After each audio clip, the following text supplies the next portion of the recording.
And then Pope, let's see you get some audio testing, because usually it sounds janky. It's like it'll be really low on the Does stream. not sound janky on the stream. It sounds just fine on the stream. Well, it sounds low. Are you talking about your webcam or my audio right now? I will rub Rogaine all over your stupid head. Is that a threat? Because I need it. It's a promise, motherfucker. Hello and welcome to the 56th Planet Destiny podcast. Good news, guys. There's shit to talk about this week. We actually have an update of substantial portions from Bungie. Like, not just like one paragraph about something that they're planning on doing next week, but like at least four separate sections detailing stuff. It's big stuff. It's exciting stuff. It's good stuff. It's relevant Big, too. it's big and exciting. It's big and Big and exciting. That is Phrasing. what she said. 2016. Hey, Fitzy. Otherwise known as Hey Hollywood. What's going on? Thanks, Teft. How's it going, guys? Happy to be here. Thank you for having me. Welcome. Oh. So the reason I wanted to bring Fitzy on is because he has done the community a huge fucking service. He was like one of the first. You're really the first guy that's ever. I have to commend you on this. Like you have recorded all of the data of end of drops matches in Iron Banner. These drops confirmed something for me. It's that Pope's RNG is fucking stupid good.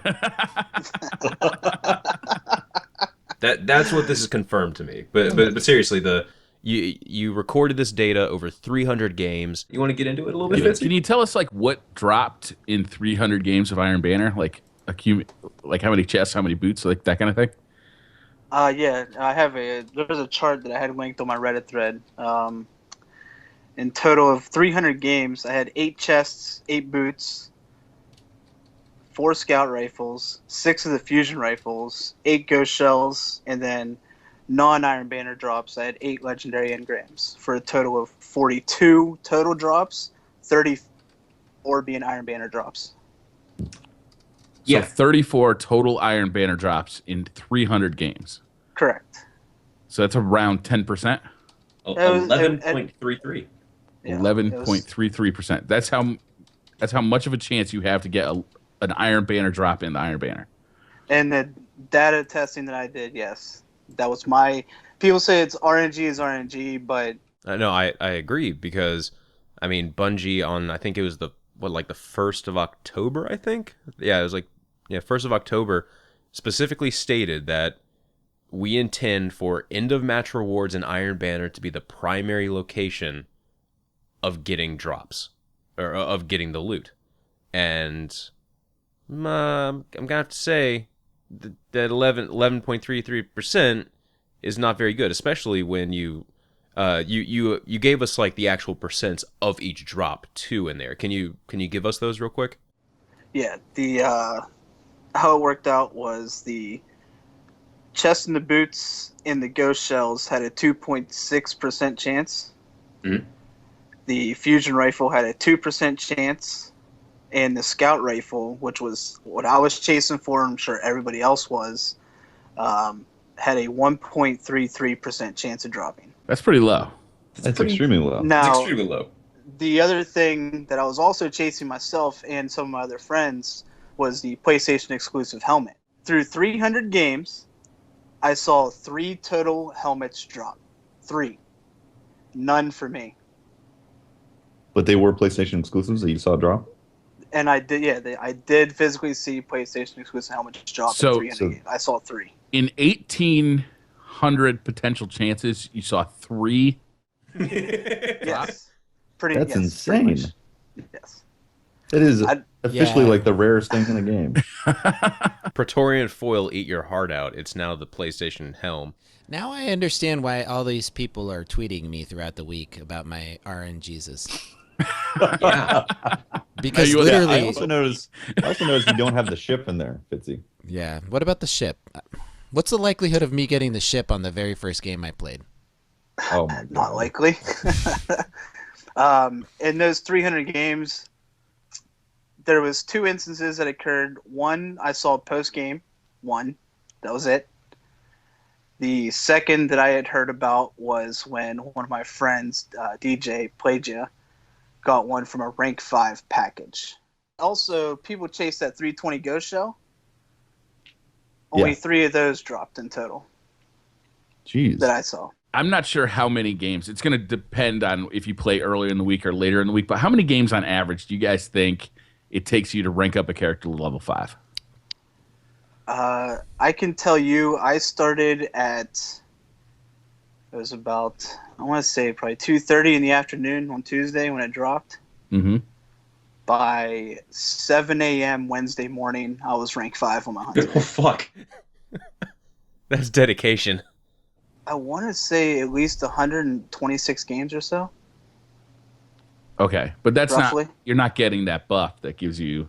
No, Extra I'm not. buff, yeah. I'm not. That buff is not applied till the second day. Right.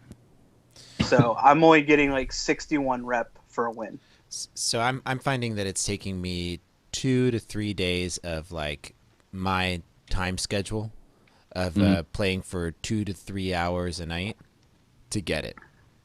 And turning in the bounties and all that. Yep, with the bounties and everything, because I get them each day, right? The daily bounties. So with that, 2 to 3 days for the first character, and then a day and a half with the buff, because you've already got one character to 5, and it gives you another additional buff for the second character. And so a day and a half for the other 2 each. I'm guessing I put in like 40 to 50 games of Iron Banner in a week. Like any more than that, that's just I'm running out of time. So like the thought that there are things with a 1 in 1,800 drop rate, Yeah, Right? it was. that is discouraging. Wow. Insane. It was discouraging, but it was. I wanted to chase that scout rifle, just hoping for it to drop. And as the week grew older, and it was then all of a sudden Monday, I started getting tired, and I just kind of gave up hope. You're like, I'm no Pope Bear. I'm no Pope. Exactly, I'm no Pope Bear. Do you guys think this drop rate is pretty equivalent to what we're seeing in the Crucible as well? Like normal Crucible? I think normal Crucible's worse. Like, just give you a time frame when this podcast was recorded. It's on Thursday, like always. Yesterday, they put out an update for Control and Rumble, and then Skirmish as well. The day before that, during that time period, I had I think it was, I saw at least 6 legendary weapons drop, 4 legendary engrams.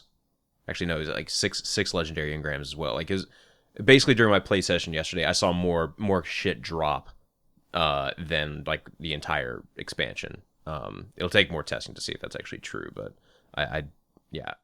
Working as intended, or somebody forgot a decimal point. I think somebody. I want to say somebody forgot a decimal point in this one. I think that Gotta be, right? because when you're looking at the exact point that we're talking about is that the expectation is you're getting your rewards through playing. I don't see people getting them. Yeah. No. I got 3 scout rifles, right? Well, 5, 6 total. 3. Can we hang up on Pope? I'm just. I got 3. This- 5, Hold up. 6. Well, I just yeah. started. The story I just started gets blacking better out. for everybody out there. The best one is the one that they sold in the. One of the best ones I saw is the. I kept one that it was really cool. It had Hidden Hand and shoot, I'm not going to remember right now, but I kept one of them. But I like the one that they sold better. Right. Pope, you had 150% more chance of getting scout rifles than Fitzy did, and you did not play 300 games. No, I didn't play 300 games. I played the base minimum. Like 60 games, maybe? Probably. So out of 60 games, which is like, let's say like 15% Yeah. of 300, something like that, you had 150% more chance of or 50% more chance getting the scout rifle than Fitzy did. Yeah, I don't. You know. are clearly I'm But I'm going to tell you, you're going to feel better about this, Tefty and Patrick for sure. not likely. After Iron Banner, I was done. It went into the desert, and I haven't had anything of any substance, anything drop for me of any value. Came You right will over stay here. there Did you get it? barren. Nightfall 3 times this week. Got All right. 2 exotics, and the one time I did get an exotic, the other 2 guys in my fire team each got an exotic. Plus, I got 2 legendaries. Huh? And one of those legendaries, guess what it was? What? Don't say it. Was it 1,000-yard Don't say stare? it. Yeah, You know what's baby. Yeah. That's what I'm talking about. Pretty damn good RNG from the Nightfall this week. Wow. So Was it a good roll? No. I just had So- since we're on the 1,000-yard stare kick real quick, and this isn't going to take very long. My wife got a 1,000-yard stare. At first, she was like, "I got a weapon that you're going to really like," and I was like, "Oh, did you get the last word or something like that?" Because she's still looking for it. And then, and she's like, "No." And then I saw she had it up on the screen, and I was like, 1,000-yard stare. And then I looked at it: Yeah. ambush, grenadier, snapshot, hidden hand. Oh, man. Damn. Oh, Wow. man. I was legit taken back. I'm just Dismantle done. it. Dismantle it. That's My awesome. only solace is that it's going to be empty for the first round of trials from now on. Yes. We're going to get to that. And I'm so excited about the PvP To be changes. discussed. So The real reason this is kind of crazy is like we said, their primary place that you're supposed to get drops from is the end of match rewards. Well, it's not a thing. They're just not. It's clearly not a thing with this very conclusive data. What can we do about it, though? All we can do is say, Bungie, these are the numbers. Please fix them. But Bungie, we know you have a dial that is like eternally set to no. It's the slider right next to the matchmaking slider. Yeah, just Nudge it up. crank it up a little bit. See, well, the- yeah, the- it's a little flow valve like this, and so they just forgot they slid up the one that said Pope Bear on it, and then and then they have the community one. So they just need to balance those out a little bit better. I mean, I'm asking, I'm imploring. Yeah. By the way, I didn't see a single scout rifle drop for me. Really? No. Wow. No, I didn't get a drop either. I bought my scout rifle from the vendor. I got Yeah. some boots. See? That's all I got. I hit rank 5 on 3 characters also. I had a roughly around at the end of each. Boots seem to be dropping a lot, and I got roughly around 5 to 6 pair of boots per character on the way to rank 5. I got to rank 3 on my hunter, and then I stopped because I was just really discouraged with all the past Iron Banners, the drop rates, the fact that the one thing that I would want to get, the scout rifle, like it's not going to drop for me. So I was like, why am I going to try to grind for this thing when the odds are overwhelmingly not in my favor to get this one thing that I'm really going for. So Well, I will give Sure. Bungie this, is that the ones that you can buy, like every They're good. week, seem to be good. Like They are good. They've roll done a good almost job. like trials weapons. They've done a good job. You know, so that even if you don't get those drops, if you grind out to level 5, you can buy all the stuff. I would like to see drops across the board in the Crucible get better, because it's more fun. It's a looter shooter. It's more fun to get the loot. But I'm not gonna rake Bungie over the grills for this one. I got other problems. Oh, I'm gonna rake him over the grills. I genuinely think this is a massive issue in the game, because like as much as you want to say, oh, you can still play Crucible and have a rewarding experience by the actual experience, as long as the connections are fine, that does hold true. But it's a loot-based game, plain and simple. This is a loot-based game where progression, rewards, it's all circling around loot. With the matchmaking updates, right? Improving connections and the things that they've done, improving the drop rate. Does Iron Banner lose its Iron Banana status? Yeah, like basically, this becomes a playlist where chances are you have a higher chance to run into a 6-man team in this one playlist instead of like actually, getting rewards. Then, which is what it's supposed to be about. Fitzy, when you were grinding this, how many times did you like run into Full teams. when I would be queuing as a 6-man or by myself. Either or. Either or, not very often. Really? Yeah. Hmm. When we would queue in as a 6-man, we actually would sometimes get either like a 2-man fire team, Mhm. and the rest would just be all randoms. Hmm. But if I would queue solo, I'd sometimes just get dropped into a game against a 6-man immediately. Huh. It wouldn't even like try to search me if anybody. It would just drop me into it. Mm-hmm. Like, That is I felt interesting. the chances of getting like a 4 or 5 6-man fire team were higher going in solo or as like 2 people as opposed to going in as a 6-man. Isn't that weird? Yeah, they've openly talked about how they're trying to eliminate that, where if you're more likely to go up against teams. Yet the feeling is if you're a 6-man, you're more likely to go up against randoms or a team of 2. I think Is that a population problem? You know, It might be. it might be, but I have a feeling that based on this latest weekly update, that they have control over these kind of things, and they know what levers to pull and push. And I think we're seeing the latest community reaction.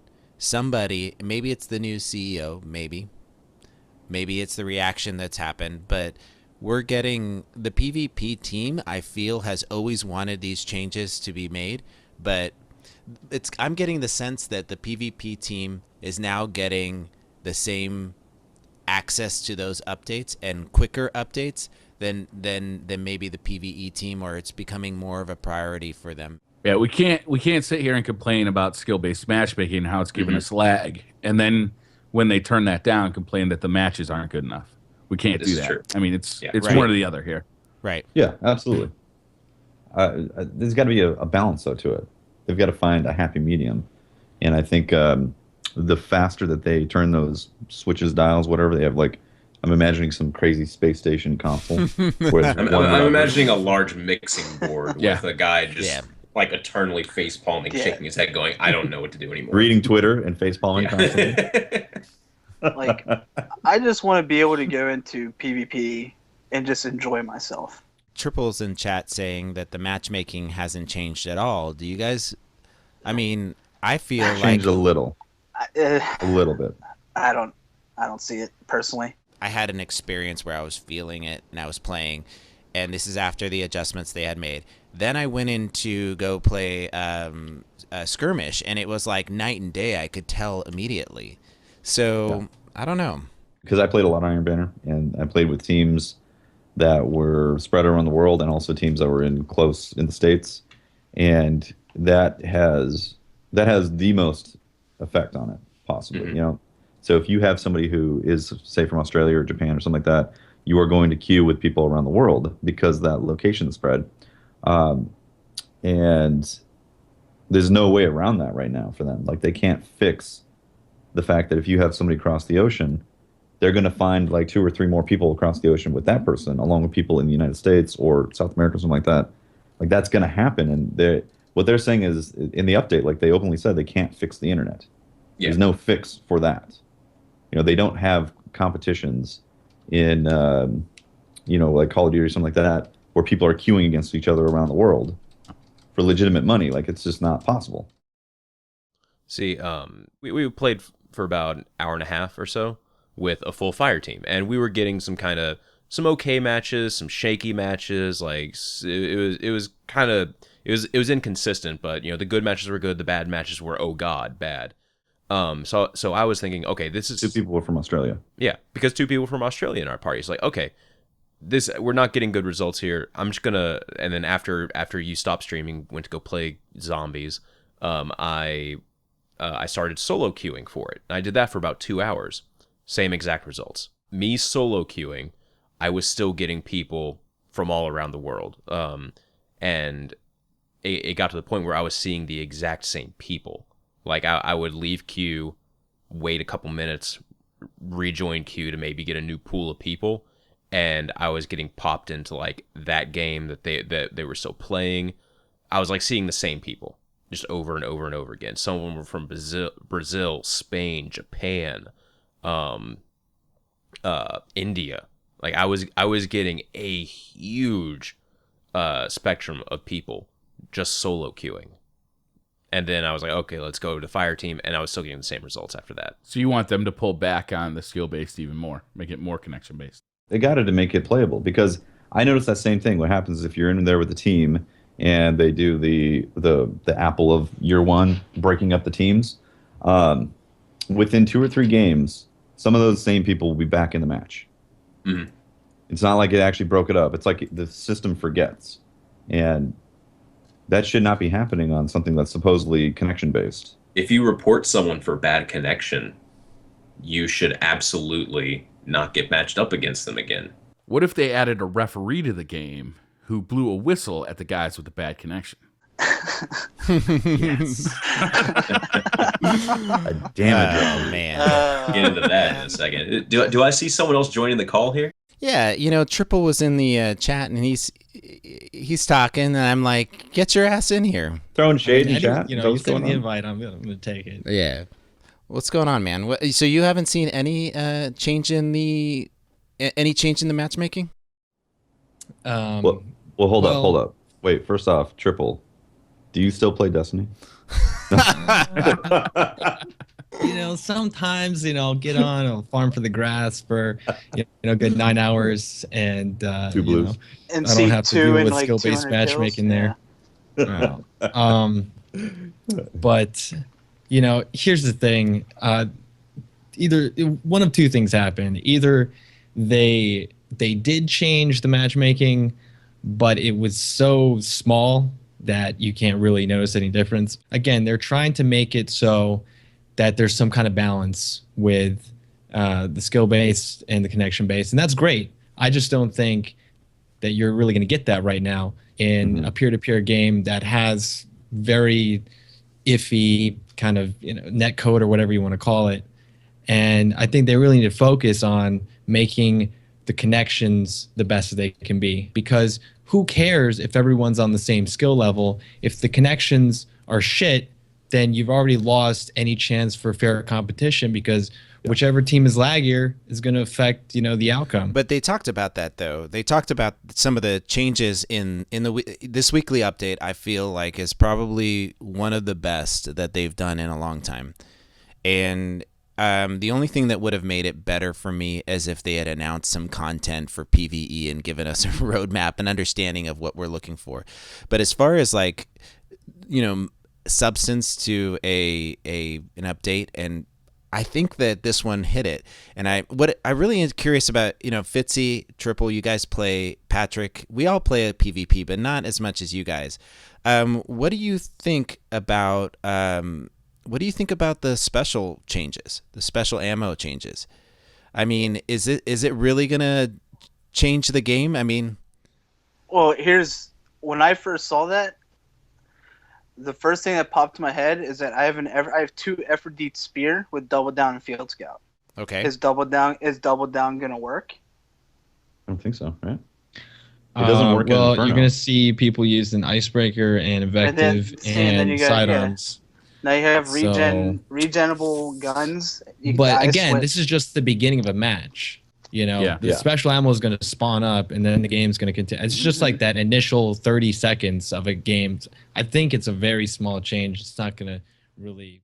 But that initial not having ammo is going to affect you, I think, for the rest of the match, right? Because you're not going to have that stock to rely on. Every time right now you go to a green chest, you're basically refilling your stock. You're not necessarily out of ammo, but in this you will be. You'll be only getting 4 sniper shots, right? So you might use those right up.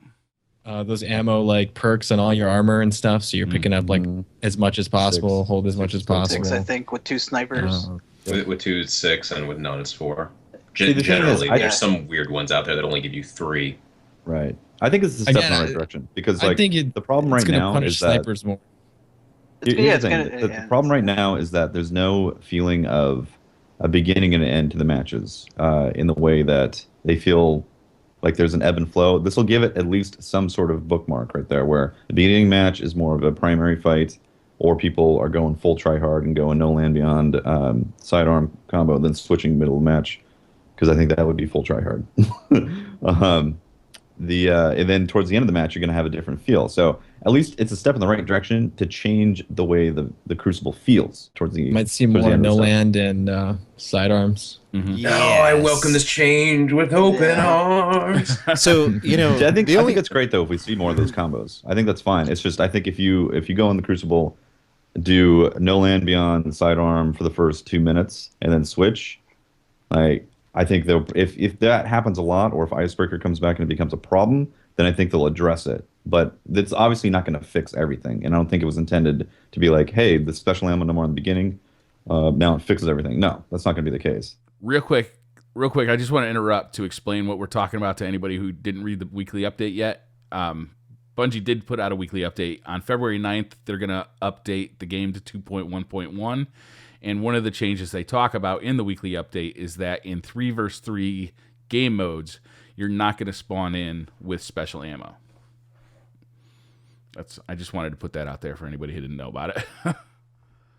I think that's really kind of the weapon economy. The only thing that I would have wanted to see change on that weapon economy is I like this change. I think it's going in the right direction. But something that I valued more was each box, at least with heavy and special, each box should be valued at 100% of whatever value of ammo is it there. And if there's 2 people at the box, they get 50% each. If there's 4 people there, they split that 25% each. I just feel that there's too much on the map in general. So I think they're moving in the right direction with limiting it at the entrance. And machine guns shouldn't have almost what? Like, Machine guns shouldn't have like 8 Machine guns shots in are them. ridiculous machine guns right are now. ridiculous right now. It's stupid. Like all the games in Rift and Iron Banner, I lost some because of heavy ammo. My biggest thing for this is only being applied to 3v3 modes. Special ammo in 3v3 is really the only consistent way that you can take out someone who has a monopoly on heavy ammo. Say your team gets pushed back a little bit at the start, not able to get enough heavy ammo and you get enough special ammo, it's going to spell bad things overall. So And this is what I don't think it's that big a deal. I think if they're gonna do stuff with the ammo, it does need to be related to heavy. it's punishing call it more of a snipers nerf. again, though. That's the thing I hate because I like to snipe, and it's just unfortunate.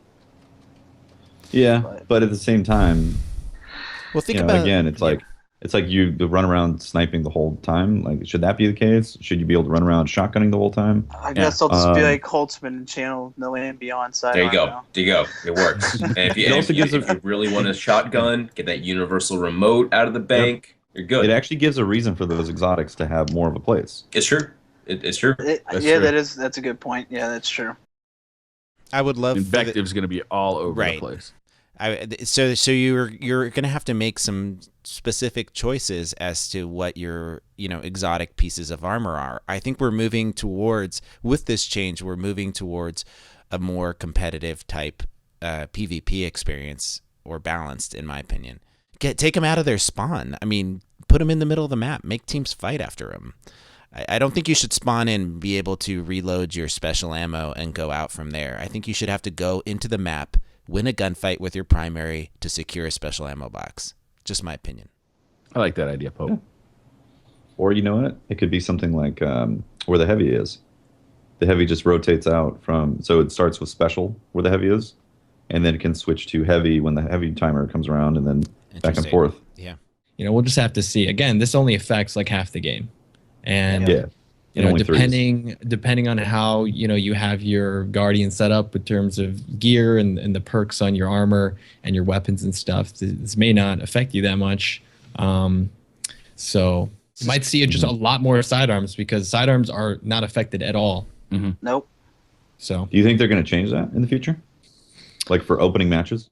They said I've been monitoring Twitter a little bit, and they said sidearms are not going to be affected, but they're going to be a little bit weird. Like that was the wording that they used. So they're going to have to probably rebalance or change them or something. I don't know what the fuck that means at all. So we'll just have to see. I think the only thing that we can really do right now is just see how this plays out. Personally, Too. They're like, okay, sidearms are in a weird spot, and we don't have the code to fix that right now. But for now, enjoy the Crucible the way we're going to patch it, until we patch it successfully how they want to with sidearms and potentially icebreaker or whatever. It'll put a mega emphasis on winning the first couple of rounds of trials. That's for sure. Yeah. Yeah. You're going to want to get that. You want to take those guys down and then get that special. You're also going to be fun to just have primary fights. Well, you're almost going to want to keep the other team alive a little bit. Play a little cat and mouse with them. Yeah, right. Kill two of them and let the other guy run around and wait for special to spawn in. So there's going to be an interesting dynamic to what trials looks like. Derek Carroll just tweeted to Gathalion, we only remove special ammo at match start. You keep what ammo you take for subsequent rounds. So, yeah. Okay. So you carry it through. Yeah, so that's going to be interesting. That It's like only- the yeah. first team that like Jesus. That's going to be very imbalanced. That's unbalanced as Yeah. hell, if you ask me, honestly. Yeah, because that doesn't make any sense. You're now Especially in an whoever wins the first round is going to have the dominating position, Suddenly you have shotguns and snipers. and Oh then my the god. other team doesn't. That's They very only have difficult to come primaries? back from. That's so unbalanced. That's gonna make trials like unplayable. That first match, it's gonna be a sweaty first match. That first round. just sitting here with my 320 No Land Beyond, just going. That's ridiculous. I mean, are we reading that right? I mean, are we interpreting that right for trials? Is Yeah. it's gonna affect it? How Yeah, do they big not see effect. the negativity in that? I don't know. I'm interested to try it out. It sounds interesting to me. I like changes like this. If it doesn't work, it doesn't work. We can change it back. But right now, I'm pretty excited about this.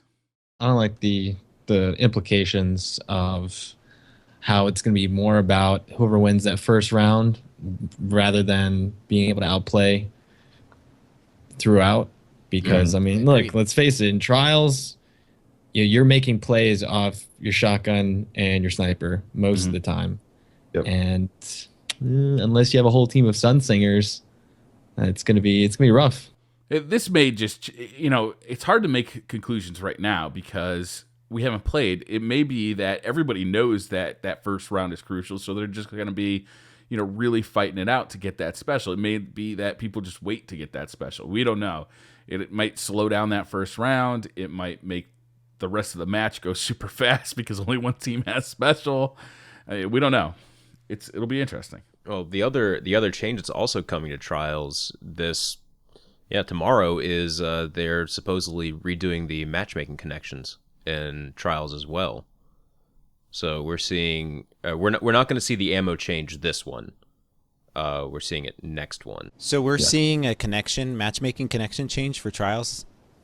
This is interesting to me because I always thought that Trials was on a different matchmaking system than the rest of the game. In year one, it was Yeah, connection based, and then when Taken King came out, they switched it to be based on wins. Overall, I think has been fine, and I've enjoyed it. So I don't know, what they said about the changes to try to fix lag and stuff. The way I read that is that they're going to be changing the way the lag compensation works in the game to punish people with a worse connection, which should be the way a multiplayer game works. You should not be rewarded for having a bad connection. And so I hope that's a really noticeable change. Because there's nothing more mind-boggling when you snipe a guy a full second quicker and then you trade. Yeah. That's right. Like that is just or you unbelievable. shade step behind there's a wall.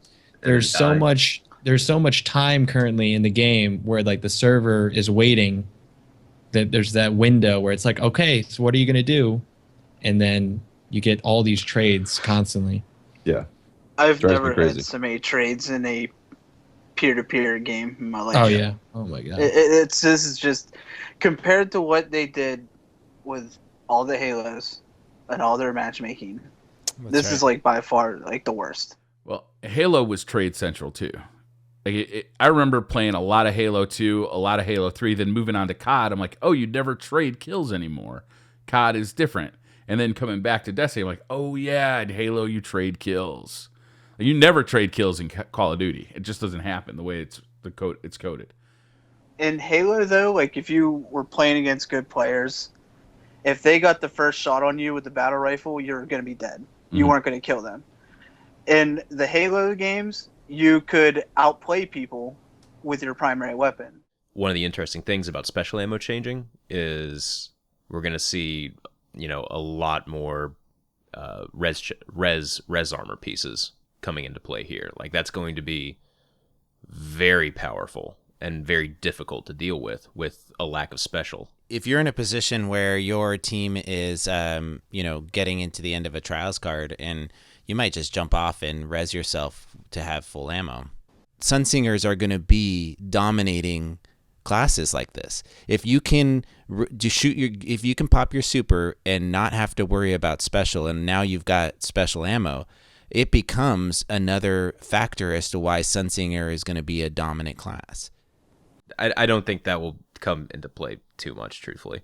Yeah, I feel like that's a little edge case. It's more the res chest piece. Like, that's already a huge problem with shields on both the person getting rezzed and the person rezzing, it being very difficult to counter even with special currently, in the state that it's in right now. That's going to be interesting to see how that plays out. I'm just going to be curious to see if Double Down is going to work. I don't think it will outside of 6v6 because you don't get any ammo. Yeah. It doesn't work in Inferno, so. Oh, it doesn't I'm pretty work. sure it's basically I don't play a lot of Inferno. That's why. So. Yeah, when you go in Inferno, even if you have Double Down, you get 0 special. Okay. Interesting. Okay. Time to play more Inferno, I guess. Yeah. Right? It's one of those playlists that I think demonstrates the most PvP skill in my mind, and it can be very frustrating when in a general playlist when you get people like crouching behind corners with shotguns and things like that. But if you change where special ammo is at least not as accessible, I think that we'll find that games like Inferno are going to be really enjoyable. 3v3 Inferno skirmish. It's going to be badass, in my opinion. A lot of fun. The entire game needs to have a single different radar, in my opinion. Oh, yeah. Completely agree. Like, I agree. Like, you keep... I mean, I like the kind of like, the pie setup that they have now, but they need to make it so you only show up on radar when, you shoot or throw a grenade or use an ability or something, but have it a very short time. So you need to be very, very close, paying attention to it. Yep. And also they need to reduce, the range maybe a little bit overall. Because you shouldn't be seeing people on the other side of the map. It should be kind of like Pantheon. It makes flanking routes. It makes the tactic of flanking a team completely obsolete. I mean, it's not. I mean, unless a team is completely just not aware, they haven't set out a flanker, they haven't set out somebody on their left or right that's doing callouts, and they're completely unaware. That team you're going to beat anyway. So in a team where you're playing equally matched players and they have somebody watching their flank, the flanking route to break a setup is useless at that point. All they do is just I just the way it is now, it really really limits the amount of teamwork that you can have, especially in like the 3v3 modes and stuff. And there's times where it creates for interesting gameplay, but overall the game would be much better without it. And I mean, I like Inferno, but I think it's too far because the game you don't get enough information in Destiny, like footsteps or things that you can rely on. Say that forever. Yes. And so I think without radar of any kind, you're almost medium. forced to play too conservative that it becomes very slow and very boring in a lot of it. I'm trying to think of it maybe at the high level. But if you do find a way to kind of blend those two, I think that the entire game would be better for it. And one of the things about Destiny is we have these really quick movement abilities for all of our characters, and the radar definitely helps keep the high movement of our characters, going towards killing shit. The removal of the radar in its current state, it kind of negates all those movement abilities, except for instead of being able to aggressively move, it's now you're usually using it just to disengage from a fight or something like that. Well, the problem is that the game it caters too much to defense. Mm-hmm. Exactly. And that's the issue. And you should be rewarded for making intelligent flanks and stuff, because right now you just run in a group, you can almost just steamroll to some degree. That's right. Do you think just maybe reducing the radius of the radar would be a good change, so you can actually Almost get a flank? anything would be a big improvement. My idea also was just like, yeah, just get rid of like the farthest outside circle entirely, and then so you just have like the main sections and then like the inner circle. I'd like to see that inner circle segmented too, because the field of view is so narrow that once somebody's right on top of you, it can be hard to relocate them. I think. And then I also had an idea that was like maybe get rid of all the radar except that the very tiny circle, and so that it was like for only close quarters, like shotgun distance, that you would have like an idea that someone was near you. But other than that, you're mostly relying on your teammates' call outs and your map knowledge and stuff like that. But I still like the idea of having a decent radius, but having it only ping when an enemy is firing or something, because that way it creates an interesting situation where when you see an enemy or something, or you're about to pop your super, or you're going to throw a grenade, you're making a conscious decision that you might be giving away your position. Like exactly. There's an interesting counterplay that there could be an enemy near me and I don't know that, but my teammate's in danger. I got to help them. And so you always run that risk, especially, depending on the map and what's going on at the time. I think that would be, personally. I think it's just like favorite. Black Ops 3 right now, where you have, it's bullets. If you shoot a bullet, throw a grenade. If you use the boost, if you slide or double jump, anything like that should be a ping on the radar. And it shouldn't be this nebulous red blob like it is right now, which is very unhealthy. It should actually be a dot on there. Unless you're crouching with a shotgun around the corner, then you should show up in bright red on everybody's screen. You should be highlighted through walls. You're outlined like a death cam. Yeah. Same thing if you're camping with a sniper. I need to see an outline of you across the map. Speaking of snipers, I wanted to ask you guys this. I forget who. When we were playing Iron Banner, I think we had a game on Pantheon, and the whole other team was just hard scoping waterfall side. Do you guys feel that there should be glints on snipers in Destiny? Yes. With the way the special ammo is, yes. If you had to work significantly harder for special ammo, then no. I like it being there. It's a very good indication that the sniper is a very big threat, pretty much no matter the range that they're from, which is strange. But if you look down the hallway and see that glint, you go, oh shit, I need to be very careful about progressing through here. No and Beyond shouldn't have a scope glint, though. Let me ask you, Holtzman. You like No and Beyond? Do you think that should have a glint? It's still a sniper. It's still a sniper, yeah. Aesthetic, but it doesn't. Aesthetically, no, it shouldn't have a glint. There's no scope on it. But it's still capable of a one-shot kill. For gameplay reasons, I think since it is capable of that one-shot headshot, it is still a threat, even at a body shot level. I feel like it should be there. I don't like saying that. I vomited a little bit in my mouth, but I don't know. It's an exotic, and then after a while, playing a match, you would know that guy has a No Land Beyond. It's true. And their characters, their guardians, look unique enough that you could remember that guy, and then so you're maybe a little bit careful around that. That guy with the 10-foot rifle, I think that might be a sniper. I don't that maybe be the dead giveaway. I don't care that much either way. Yeah. Yeah, I'm not saying remove it completely. It was just a discussion we had on just seeing like all those red dots. It's just like, oh my god, like this is what the game's become. But just everybody just. The problem though is it's so accessible that it gets special ammo. Yeah.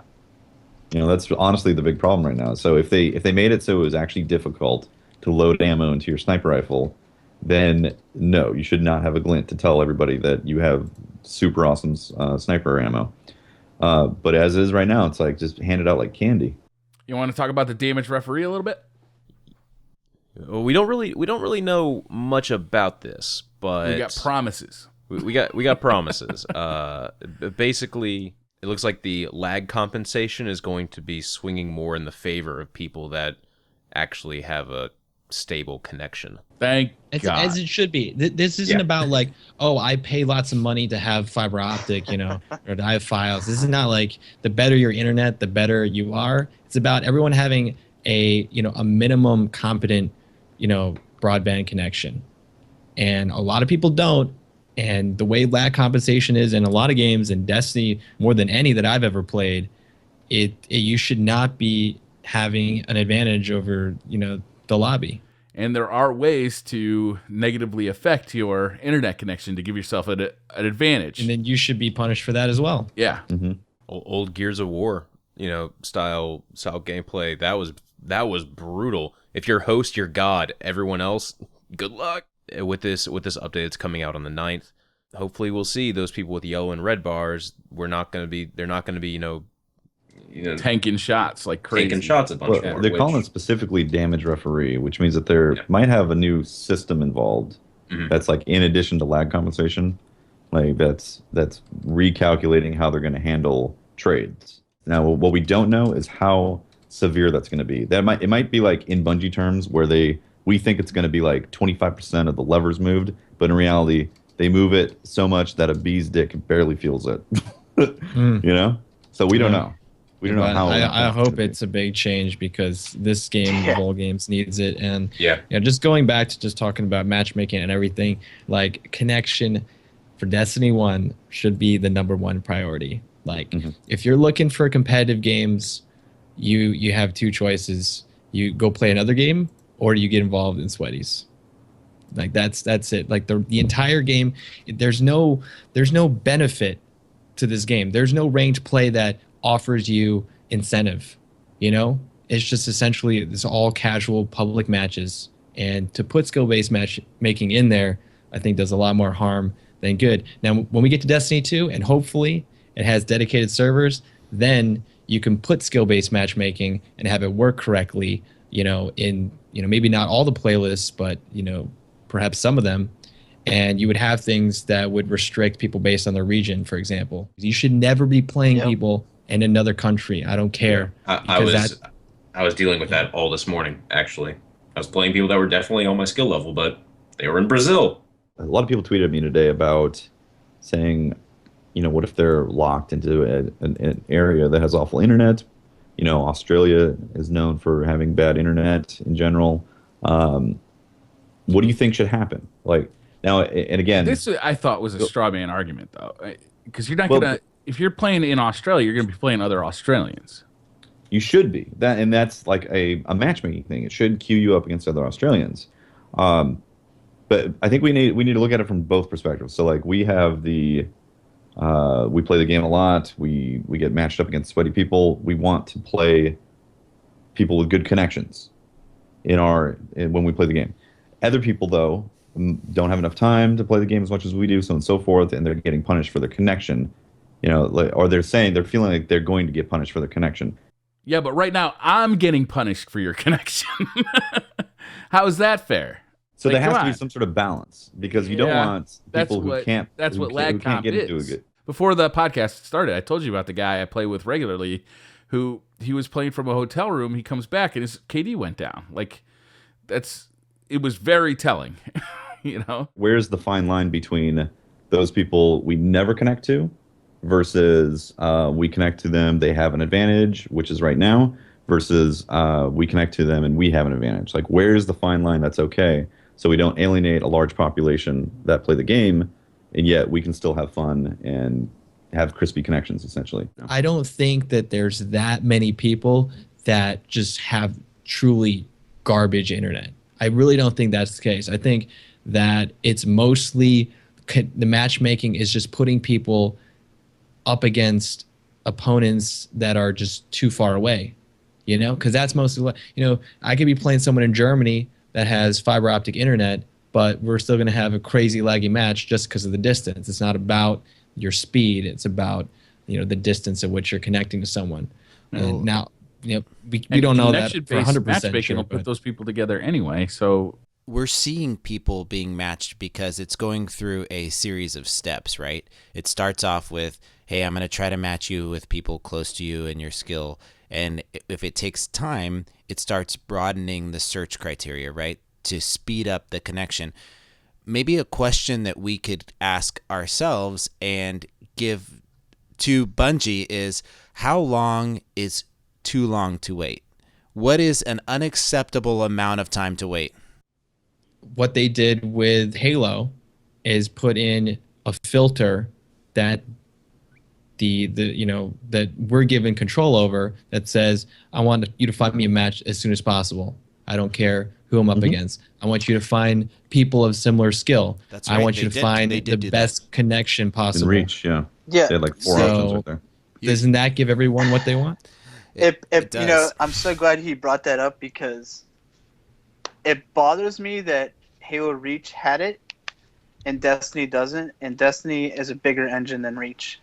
Yeah. And there's no custom games. And there's no custom games either. And that's what's really bothering me right now. Like, how are you going to launch this game without the option for people to select the experience? I can completely remember that too. You could go in there and you could set personal settings. It was your personal matchmaking settings. I want to prioritize, connection speed over, skill. And it was great. I mean, I completely forgot about that. I don't care how long I have to wait to find a match. I just want that match to run smoothly. Right. And maybe there's others that aren't in that. Maybe hey, I have 30 minutes to play. I just want to play some matches. That's fine. That's right. You always give your community and your players choice. That's what it is right just a there. golden rule. That's the thing that I guess that is the answer, is that the player needs to be able to choose whether or not they want an immediate match or a crispy connection match with like-minded players. Mm-hmm. Now, could they have a, I don't know, obviously we would want to see something like Reach ideally, but could this be implemented into a social, could they put it into two different playlists instead of, because we're talking about things that need to be in the game now, right? And I'm thinking of a practical standpoint, what is possible for them to do right now in the game that doesn't take too much engineering, coding, whatever, right? They know how to make playlists. They know how to turn dials. Would creating those two playlists with those two different matchmaking rules be an effective way of doing it quicker? We're speaking about shit that we want, that we know would be better for the game. Everything we talked about would be better for the game, but we don't know how long it takes to implement. So at this point, that's what we think until we get it, anyway. Yeah. Yeah. Yeah, right now for Destiny 1, like that's best case scenario for me is like, give us some filters for matchmaking that we can use in every playlist. Like it seems simple to me. It may not be, but that's what I would hope for. Right. And then as we move into Destiny 2, we get a fleshed out ranked mode where it is searching based off skill. And so people who are looking for, competition at whatever level they are at, that's a place to go. And then there's incentives there for them to play along with that, in-game leaderboards or what have you. And then all the social or casual playlists or unranked, then I think those should still be weighted heavily toward connection, and then be separated by region. It's also possible that the actual netcode itself is just flawed and not able to have the kind of type of connections that we expect, because it's a custom engine, so obviously the netcode is custom. They've built it in-house, at least I'm assuming it is, and they aren't relying on other companies' expertise from discovering better networking techniques. So it's possible that is the limit as well, because sometimes you play with people who are in the same state and they're having connection issues. And right, and I'm sure that we could all meet up, have a pseudo LAN event where we all bring our systems, we're all connected to the internet, all play each other, and it could still lag. We could all be in the same room playing. Possible. And again, that could be related to, again, the netcode and all that stuff. And if there is something systemic there, problems, then yes, I mean that should be a big focus for them to figure all that stuff out. Well, it also might not be fixable until Destiny 2. Right. So that might be something that we have to consider. But they need to tell us. They need to tell us. I would really like this to be a point where they explain to us what their philosophy for this type of stuff is. We're trying to reach this, kind of like what Lars did when he said, hey, we're trying to get to the closest quality of match, like where it's split, their games are really close. that gave us a window into the designer's thought process, right? Over everything, they're trying to get data that shows that games are close. I would really like for some of these general questions to be answered in the form of, this is our philosophy on this topic, and let us sound off on it. They'll send you a survey if you stop playing the game. I want my survey, damn it. Like, Well, send me a survey. I want to fill one That out. survey, by the Too. way, is almost word for word the exact same survey that you answer when you unsubscribe from World of Warcraft. Really? Seriously, those Wow. By the those way, questions there's our are- World of Warcraft reference. For That's you. the World of Warcraft. They like Inadvertently. I did not see that one coming, Holtz. There's about 8 questions on there, and I want to say at least 5 of those are directly lifted from the World of Warcraft one. From Activision's mind. Yes, from Activision's. Well, are you coming back? Please tell us yes or no type thing. It makes me feel good that they're sending out that survey though, because it means that they do want player retention. Like that. Mm-hmm. Remember that Luke Smith Giant Bomb interview from last summer at E3 where he kind of just said, if you're not having fun, it's okay to play other games. Come back when we release a DLC or a new game. Mm-hmm. Yeah, Monopoly is always pretty good. At least they Get that are MOG looking at player Monopoly. retention, and that's a good thing for Destiny players. I'm predominantly a PvE player, mostly, but I'll still do PvP. We're now approaching 5 months Yeah. since content. Well, a Well, long time. We're getting an update to the raid coming this patch. Orgur's not teleporting, guys. Turns out the GG. freaking Awesome. bombs were Yeah. making them teleport. Or how about bring year 1 strikes into the Nightfall rotation? Yes. Why not do that? Why not bring him into the heroic rotation? I really don't understand that they have all this content in the game and they didn't bring most of it into relevancy. In other games, other type of MMOs, you can do that because there's usually so much there, but Destiny doesn't have that. We have one raid right now that's relevant.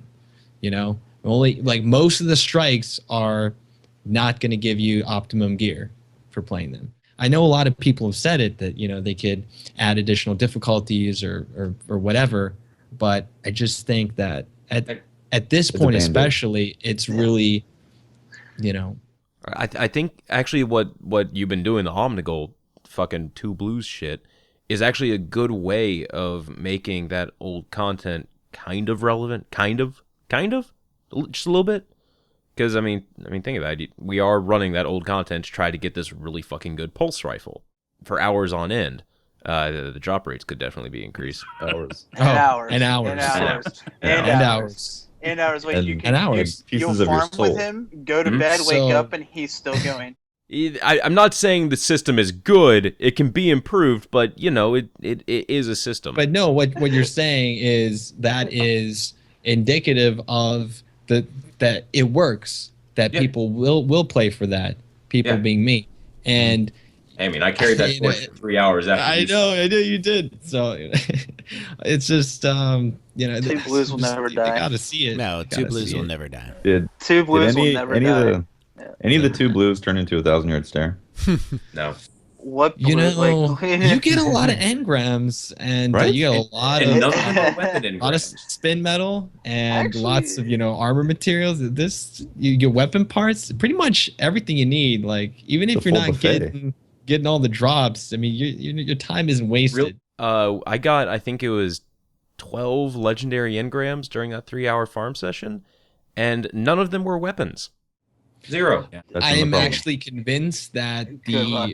the ratio of weapon engrams to armor engrams is like I can't even Skewed. it's- like the drop rate for weapon engrams has to be like 0.04%. I 0.004%. Oh, okay. I can't remember the last time one dropped for me. Mhm. I Seriously. personally think it's done on purpose. that there's definitely. a vague, like, it's like not vague. What's the word I'm looking for? Like a discrepancy. Like they don't want people to have all these like overpowered weapons either. Yeah, but hold up. I think they just want people to work us a harder to But get they those gave weapons. They gave us Conspiracy Theory D with rangefinder and rifle barrel, and they gave us a short gaze thousand yard stare. reinforced barrel or something with sure. That's why they gave us like 2 weapons that go against what they took out of the game. You might as well just. I'm fine with that. Like, yeah, you shouldn't get tons of legendary weapon engrams. I get that, but how about one out of every 5? How about one out of 5? Is that not reasonable? Yeah, and see, then they'll argue back. Well, you can go buy it from one of the Cryptarchs. It's like, oh, because that's fun. He's selling like tainted engrams. Like those are not. Like, he is a bastard. He is a bastard. You'll get our dealer is got a very faulty product. It's not. No, you just gotta treat him right. You just gotta talk a little sexy to him. That's what I do. Every time I walk up, I just whisper in his ear.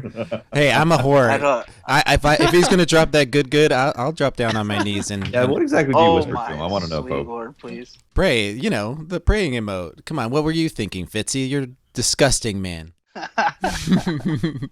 Putting me on the spot like that. No.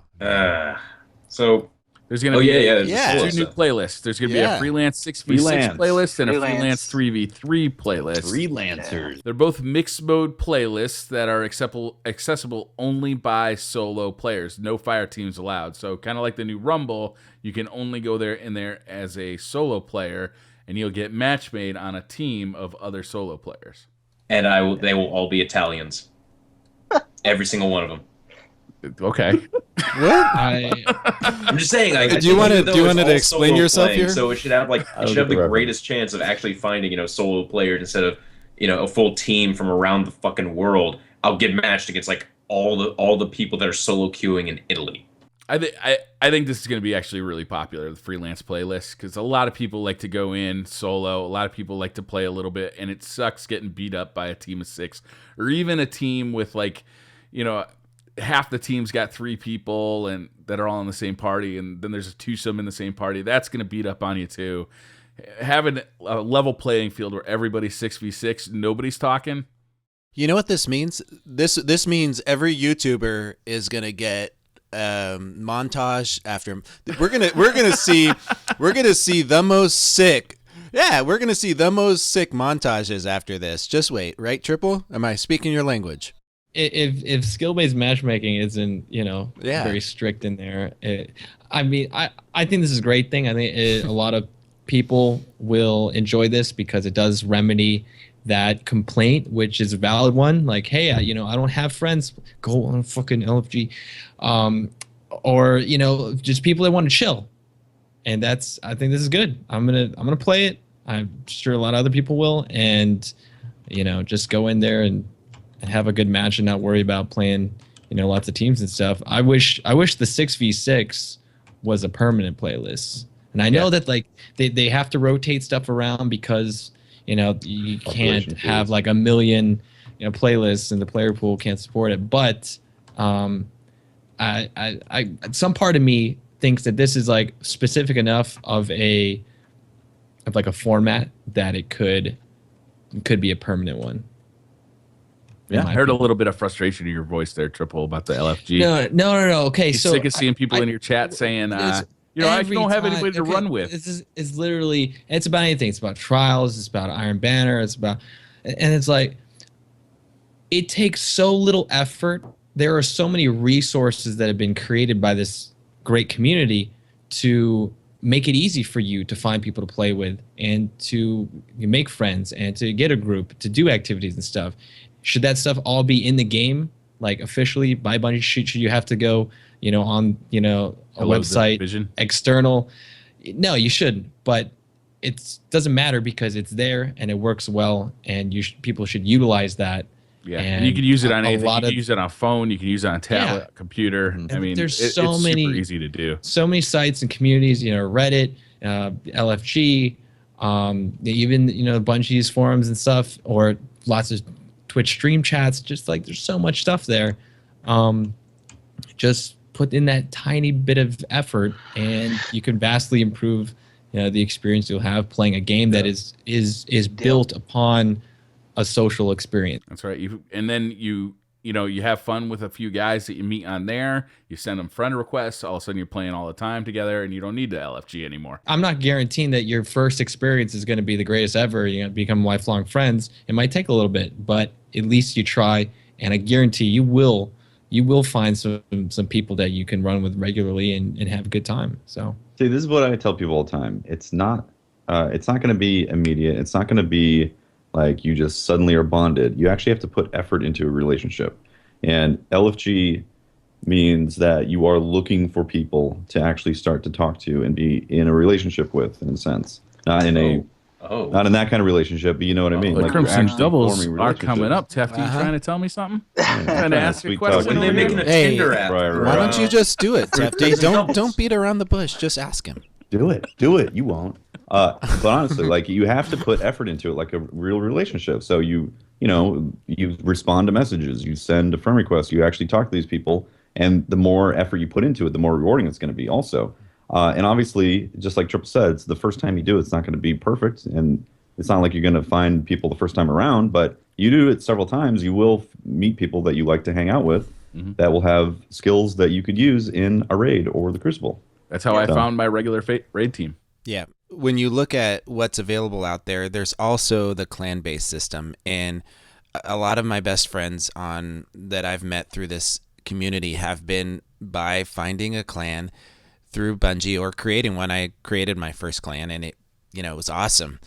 I just think that people need to just take the first step and commit to it, right? Just put yourself out there and, maybe open up the blinds. Said, like having an actual clan system in game.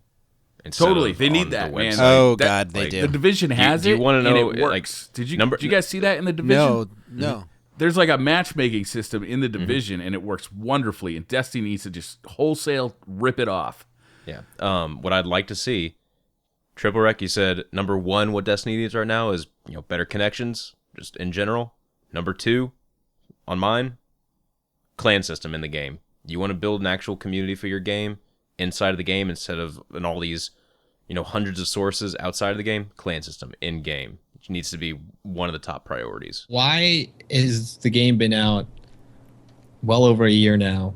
And when I go in game, and there's no option to sort my friends list by the clan I'm in. Exactly. I don't know. Or even alphabetical. That seems well, like that's such because your clan's only 15 members, so that's kind of. Well, no, but it could be by the group. Oh, you got him. You can be in like an infinite number of groups, I believe, and so there could be a drop down to select the your groups. So sort of like Xbox One, where they have like favorites. Mm-hmm. You can put like favorites and like towards the top of your list, basically. We'll make it in game. But in game, yeah. In game. But like in an game, actual, yeah. like you have who's in your fire team, you have your friends who potentially is in the lobby, or instead of the lobby, it's your clan that you can roll through different clans if you're part of multiple and see who's online right there. Mm-hmm.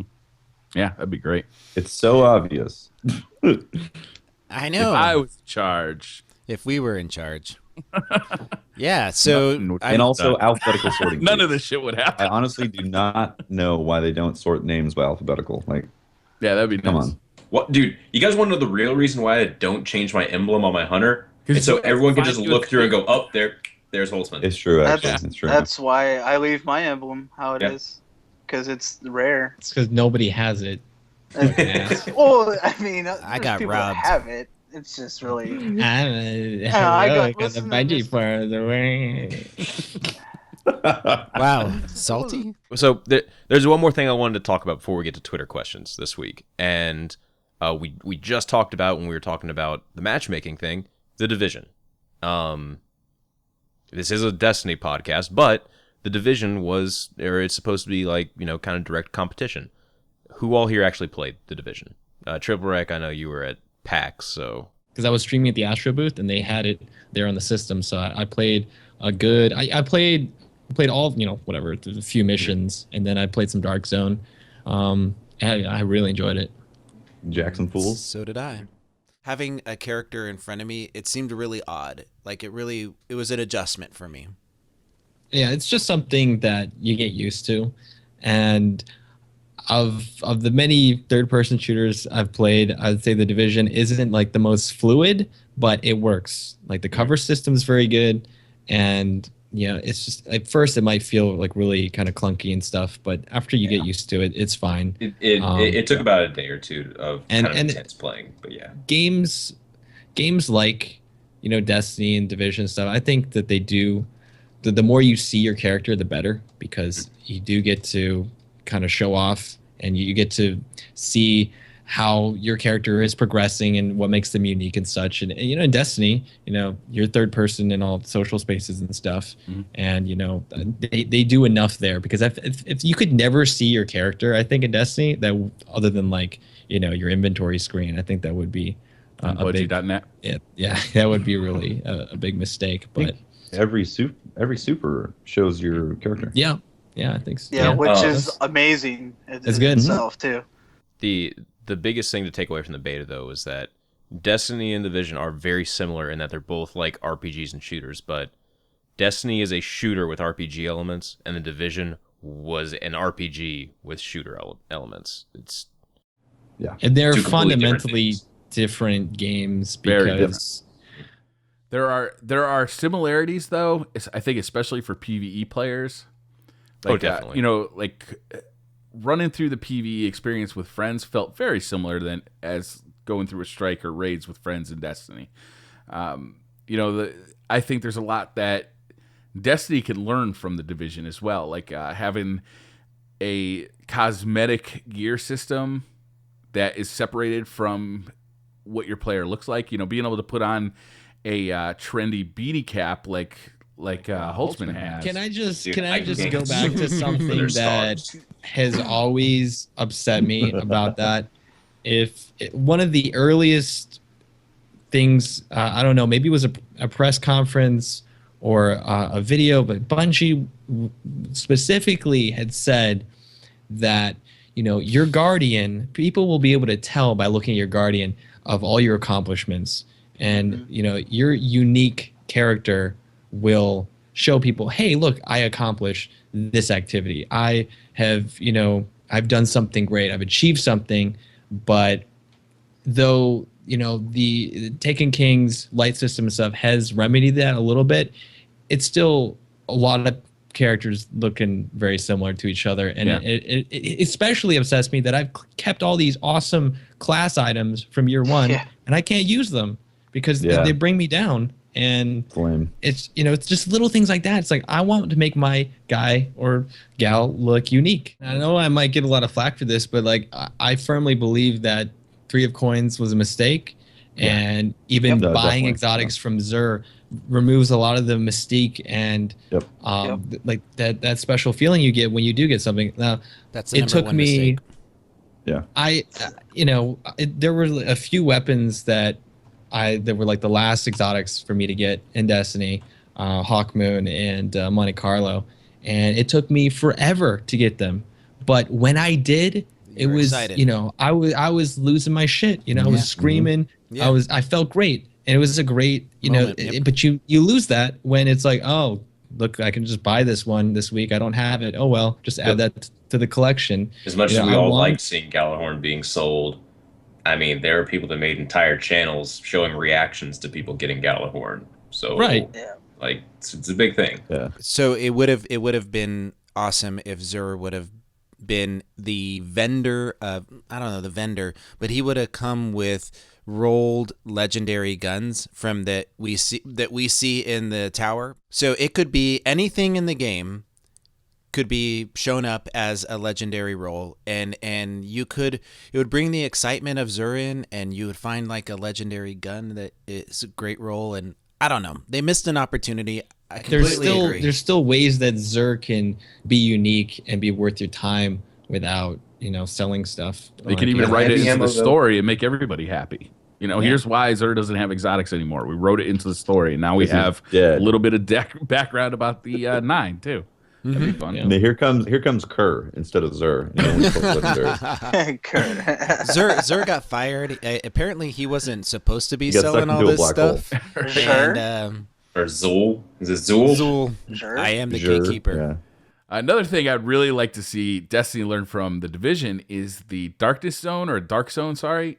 I think would be so fun inside of Destiny. You put that kind of thing in a patrol where you have PvP versus PvE versus PvE, you know, like just everybody can fight each other at any time. That'd be super cool. Can you imagine if you actually saw a few engrams on your back?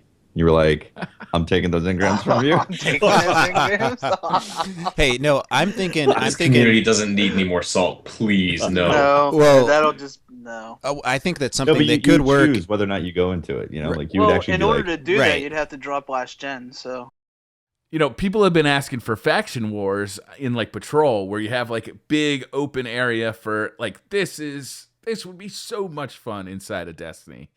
And you know, Patrol like I think has the most potential of any one mode in Destiny Agreed. Yeah. for Destiny 2.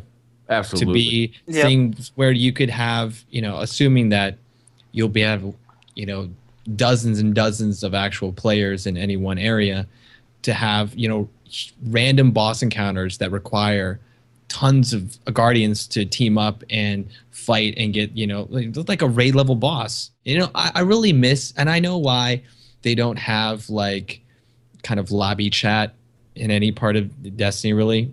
But I still miss that. I still miss that element of just meeting random people and being able to talk to them. in games that it works in, it's the default, right? It's just on.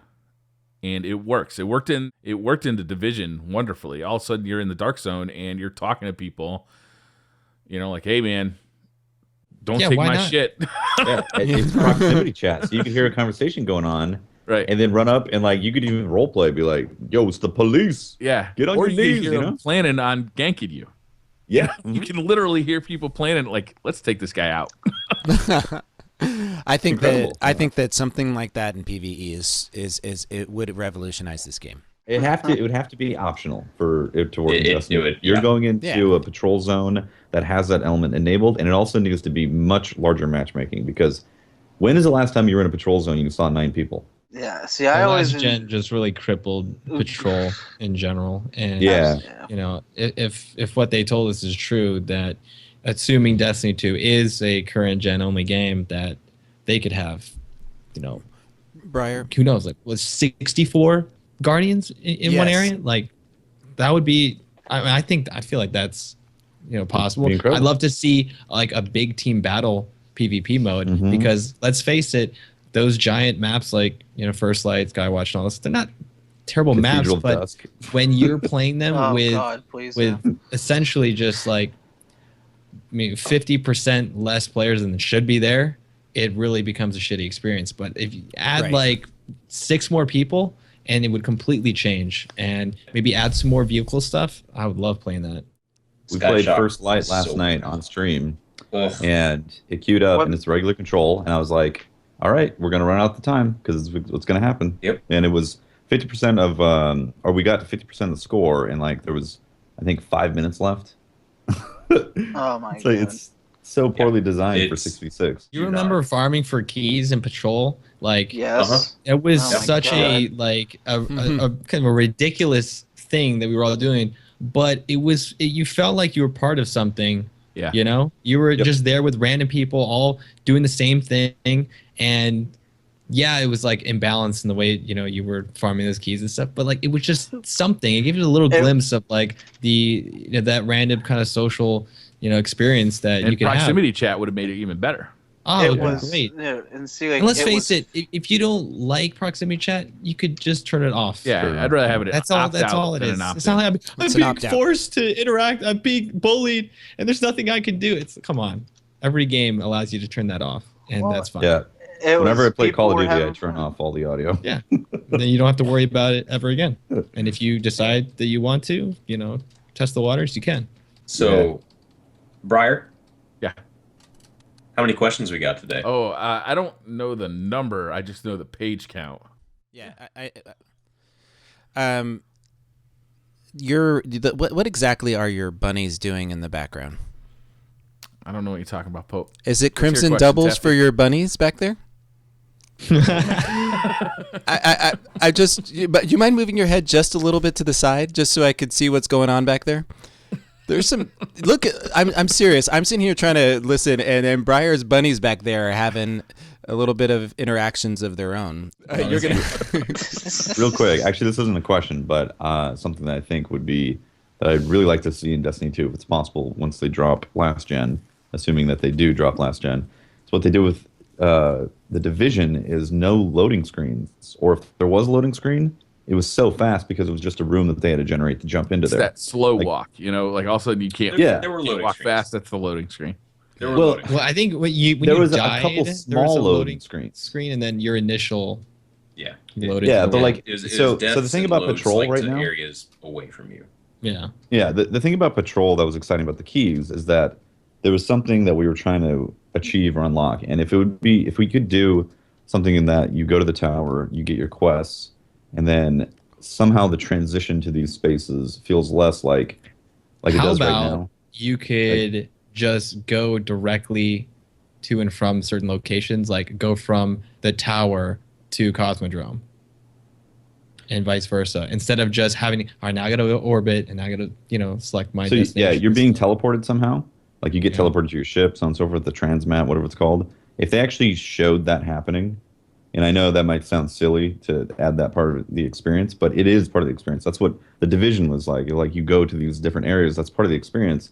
Like that feeling like I'm in it somehow makes it exciting like that. And if What the they need quest to do, you Tefty, get is to the tower, steal and they can do them there. No Man's Sky tech, where you can just fly Yeah. from place to place with no That loading would be screen. awesome. You just land in the Cosmodrome, walk around, Talk get your about ship, some fly motion. out, go to Saturn.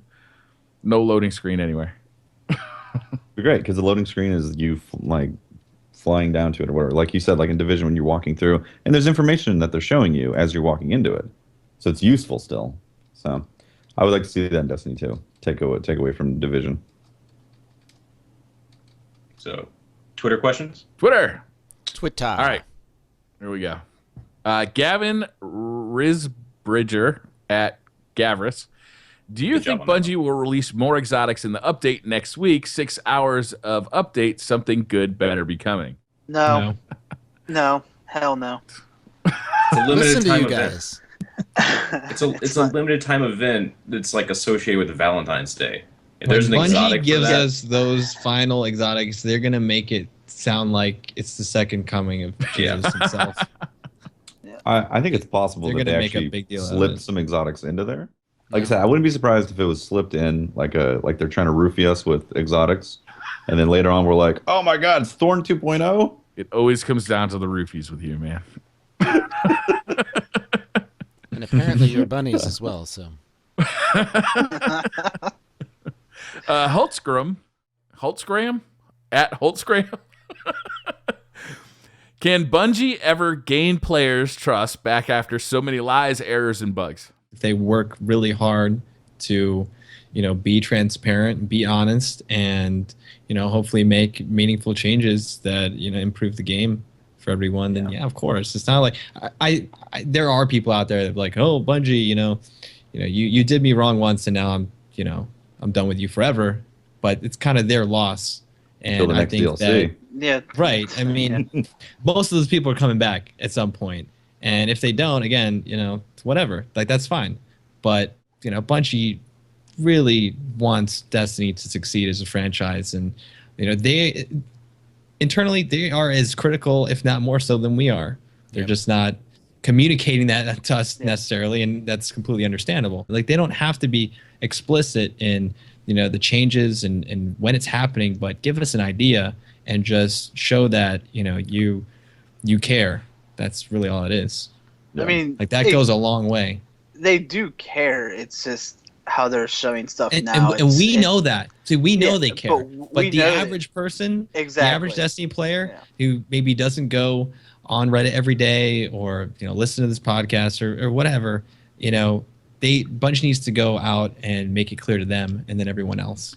they can't pull stuff like that skill-based matchmaking stuff anymore either. Having one guy saying one thing while another guy is doing something else. You know, the auto rifle nerf, I think, was the same kind of thing where they're just not communicating well enough, and it looks like it could be construed as dishonesty. I think with the skill-based matchmaking stuff, it really could be construed as dishonesty. I just think, like, comparing, you know, being a part of, like, Bungie, like, in their games since the beginning, like with the Halo Combat Evolved, they were so fine-tuned within the community. They always kept everybody, like, you know, up to date, what was going on with game development, you know, stuff that they were adding into the game. They were always communicating with the community. And it almost felt like, to me personally, I've been, about 10 years now? Yeah, probably about 10 years. It seems that there's been a disconnect when Destiny was created and launched with the community. They now realize that disconnect, and they're trying to slowly bring it back to where, okay, we messed up, we're sorry, let's just move forward. People just have to be patient. Stuff doesn't happen overnight. Rome wasn't built in a day. Like, historically, that's not true. It was built in one day. Well, I was actually there. Gallahorn at Gallahorn RL. Do you think Bungie should start prioritizing PvE events now? I'd like to see more. They shouldn't prioritize one type of event over another. There needs to be a balance with them. But the fact that we haven't really gotten an actual PvE event, the next one could be prioritized as PvE. That's for sure. Mm-hmm. They desperately need a PvE event. I think the reason that there hasn't been one is because, you know, the Queen's Wrath event was pretty bad, and they probably are completely redoing, you know, whatever the next PvE. They had to start from scratch, essentially, is what my guess is, because they don't want just to rehash that. They want to make something that's good, I hope. And so maybe it's just taking them a lot longer than to, you know, put a fairly simple PvP event together. How about, ironically though, if we had the Queen's event now, we'd be happy. We would. And if we reacted. No, seriously, we would. We'd be like, hey, there's another reputation to build. Maybe it has a few modifiers to flip and you play these missions. We reacted that way back in the first month, or the first time it came around, which was a month after the release, because we were expecting grandiose visions. We were like, this is not the game that we thought, and then we get this event, and it clearly wasn't as big as we thought it was going to be. Maybe so our expectations are a little different now, and then the fact that there is nothing happening, that we would go crazy over that. We would lap it up and then talk an enormous amount of crap about it on Reddit, and people would argue about it, about whether it should be in or in out of the game, but it would be something to play and to level up as a rep. At least you could say, well, we get better than nothing. What if we got a PvE event that was approximately the size of SRL, where there was like maybe 2 missions and a strike included in the PvE event? You go in, it's got its own very small, very concise story, and then not only do you get to play through that event, but those missions get added to the daily mission pool. The strike gets added to the nightfall pool. You know, what if you got something like that from the live team, you know, instead of like a Crimson Days event? Oh, that's the thing is, I feel that PvE events are much more difficult to develop on the game design side of things. PvP at its core is here's a place to play. You guys figure out the rest. PvE is you have to structure everything. You have to build the map. You have to make sure the AI doesn't. How about they give us Prison of Elders, but actually make it good? You know, like unlimited waves, escalating. Yep. And like a zombies mode, new sets of gear and stuff. Like, I think that there had things that you can complete too quickly are the issue, and people wanted a type of Halo firefight mode, right? And they didn't get that. If they gave it was us, like, wow, this is just kind of like a strike thing, and then if they gave us custom settings for PoE, where we could create custom lobbies and have each one of those rooms be different engagements, and not necessarily Forge mode. I mean, honestly, I love the idea of Forge mode for each one of those PvE rooms, the Prison of Elders rooms. But if they gave us President of Elders, if they gave us the ability to make those somewhat customizable and then bring our friends into it, I think that would be awesome. That would I be think fun. the awesome. priority here is really replayability Right. and having Yeah. some kind of something that you're able to play a lot with your friends, have, a good time, and then do put some, cool rewards there as incentive, because PvP by design is meant to be played over and over and over again. So you gotta try to offset that with something for the PvE people. I mean, All right. a legit horde mode honestly would fill so many gaps right now, and just have Yeah, some you don't extra have to rewards. Doing reinvent patrol. the wheel. That's why. Yeah. That's why you got Omnigol for. Just go farm 2 blues. Yeah. Just Just two go blues. over and over Just and go over. farm. You Go are farm. right. All right, Ross at Light2 says, should we expect continuous content or should we accept a finite expansion schedule a la Batman and let Bungie work on D2? I don't understand the Batman reference there. Yeah, I think SRL should be added to the monthly rotation along with Iron Banner. Oh Yeah, yeah, that'd and be I nice. think the It's drop something. rate should be equal as well between the 2 Yeah. events. You mean move Iron Banner up to SRL?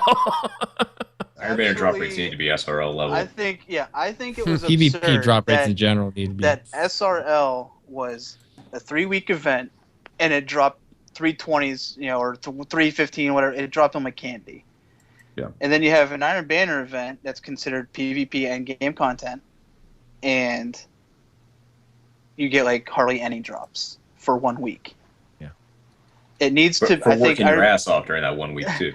Might I add? Yeah, and that's the other thing too. You're working your butt, like you're getting 3 characters, Crazy. rank 5. You're playing with a team, your friends, and all that. I think if they buff it to like maybe like a 20 to 25% drop rate for Iron Banner, in terms of post game loot, I think it'd be fair. Yeah. Trying to get a 320 ghost, and Iron Banner and challenge mode, or not challenge mode, or just the raid in general. Those are the only 2 places that you can get it. And Iron Banner comes once a month, and the raid is pretty much every week, like every reset. Yeah. It just seems like there's like a progression plateau for certain people. It's a tough one, though, for Bungie to solve because they don't want people leveling up too fast. They want to leave that carrot on a stick to get in there. So it's a tough balancing act for Bungie. No, a good carrot on the stick is, hey, if you keep playing, you're going to get more loot, and this next drop might be better than your next one. Right. Yeah. But when you're down to like 2 or 3 drops that could possibly help you, then it gets frustrating. But how do you really fix that? You guarantee the drop, then you take away the incentive to keep playing. Well, here's the thing. I think it's because the schedule, the timeline for the content release seems to be just like year 2 is a nebulous right now. If we did have the dream, which would be Taken King style drop, 3 months later we get House of Wolves style drop, and then 3 months after that we get another Taken King drop, and then it continues, the every 3 months type of drop type of thing like that. And maybe on those House of Wolves style drops we get a mythic mode released with those raids to increase the light level. Then we could have a system like that where you're guaranteed at least the same level or a light level or 1 point of a light level above for your raid drops, because then people could raid for say 2 to 4 months, collect up all that gear, and then a couple months later you're already getting ready for the next content drop that's going to bring in another raid. And that's obviously the dream content release schedule that we all wish it could be. The fact is Bungie just doesn't have the capability of producing that right now. Right now, Maybe we they have will. no idea when the next time there's We going to be a have- new light level is. It could be, for all we know, Destiny 2 coming out in spring 2017. Just think in terms of loot. It's a loot game to me. Like I want to get the loot. Right. And it just seems there's not a lot of it dropping. Like look at the Lighthouse, for example. I think the Lighthouse should be guaranteed 320 out of that chest. But then where will I get my collection of 311 water stars? In hopes and dreams. I'll give you a 10 or so. From your gold tier package. From your gold tier package. That's where you can get it. Yeah. All right, let's move on here. John Geofegen at Jorwar. Isn't it time exotics started being sold higher than 280? Isn't Xur pointless? For a lot of players who play all the time, I have every exotic in the game, so yes. But once again, I put into the example of my son that I play with and how excited he is about Xur. So all the new players to Destiny and those people that are more casual, it still means a lot. Mm-hmm. If they raise what he's selling to a higher light level, I think that makes him dangerous. I agree. If they bumped it up to 310, then there would be like the infusement system becomes rapidly pointless. Yeah, you're gonna use strange coins to buy that stuff and then use it to infuse legendaries. Yep. Matthew Perry at Matty Perry 417. Who's joining the Sidearm Club with the special changes? Havoc Pigeon for the win. I'm already there, baby. Preaching to the converted. Nice. I got a pretty good blue sidearm from Omnigul from farming. I think it's me too. No. I'm being I'm serious. Yeah, it's I do. got I got quick- reactive it's got- reload and feeding frenzy. Yeah, I have crowd control and feeding frenzy on mine from farming it. It's the same role that's on the Havoc Pigeon.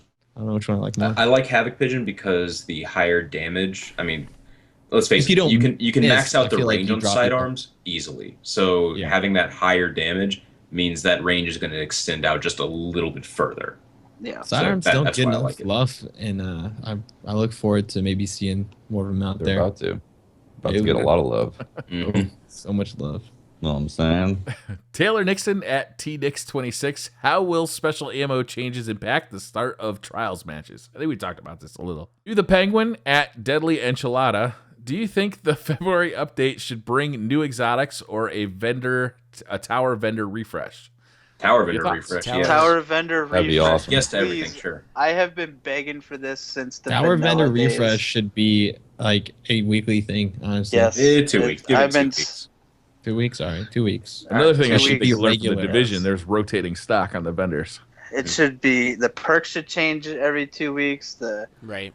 stat rolls, all of that should be changed. It would give people a reason to just log into the Wreck game some of and the go to year the one tower. weapons too. It's like, oh look, Devil, you know is on sale this Yep. week. Oh, shit, Oh, get it. Hunter Zen- man, it's got a hell of a roll Zombie over in apocalypse, Dead Orbit. let's go. Zenma and crowd control. Yeah, I really wish I had a really awesome zombie apocalypse right now. I mean, it would be. Go to hell, Pope. Mhm. I'm never Ooh. forgiving you for that. I still have mine on the Xbox. I love mine. Mine's got Oh my crowd God. control. Yeah, Oh. Brett Wilson at BreastWilson09.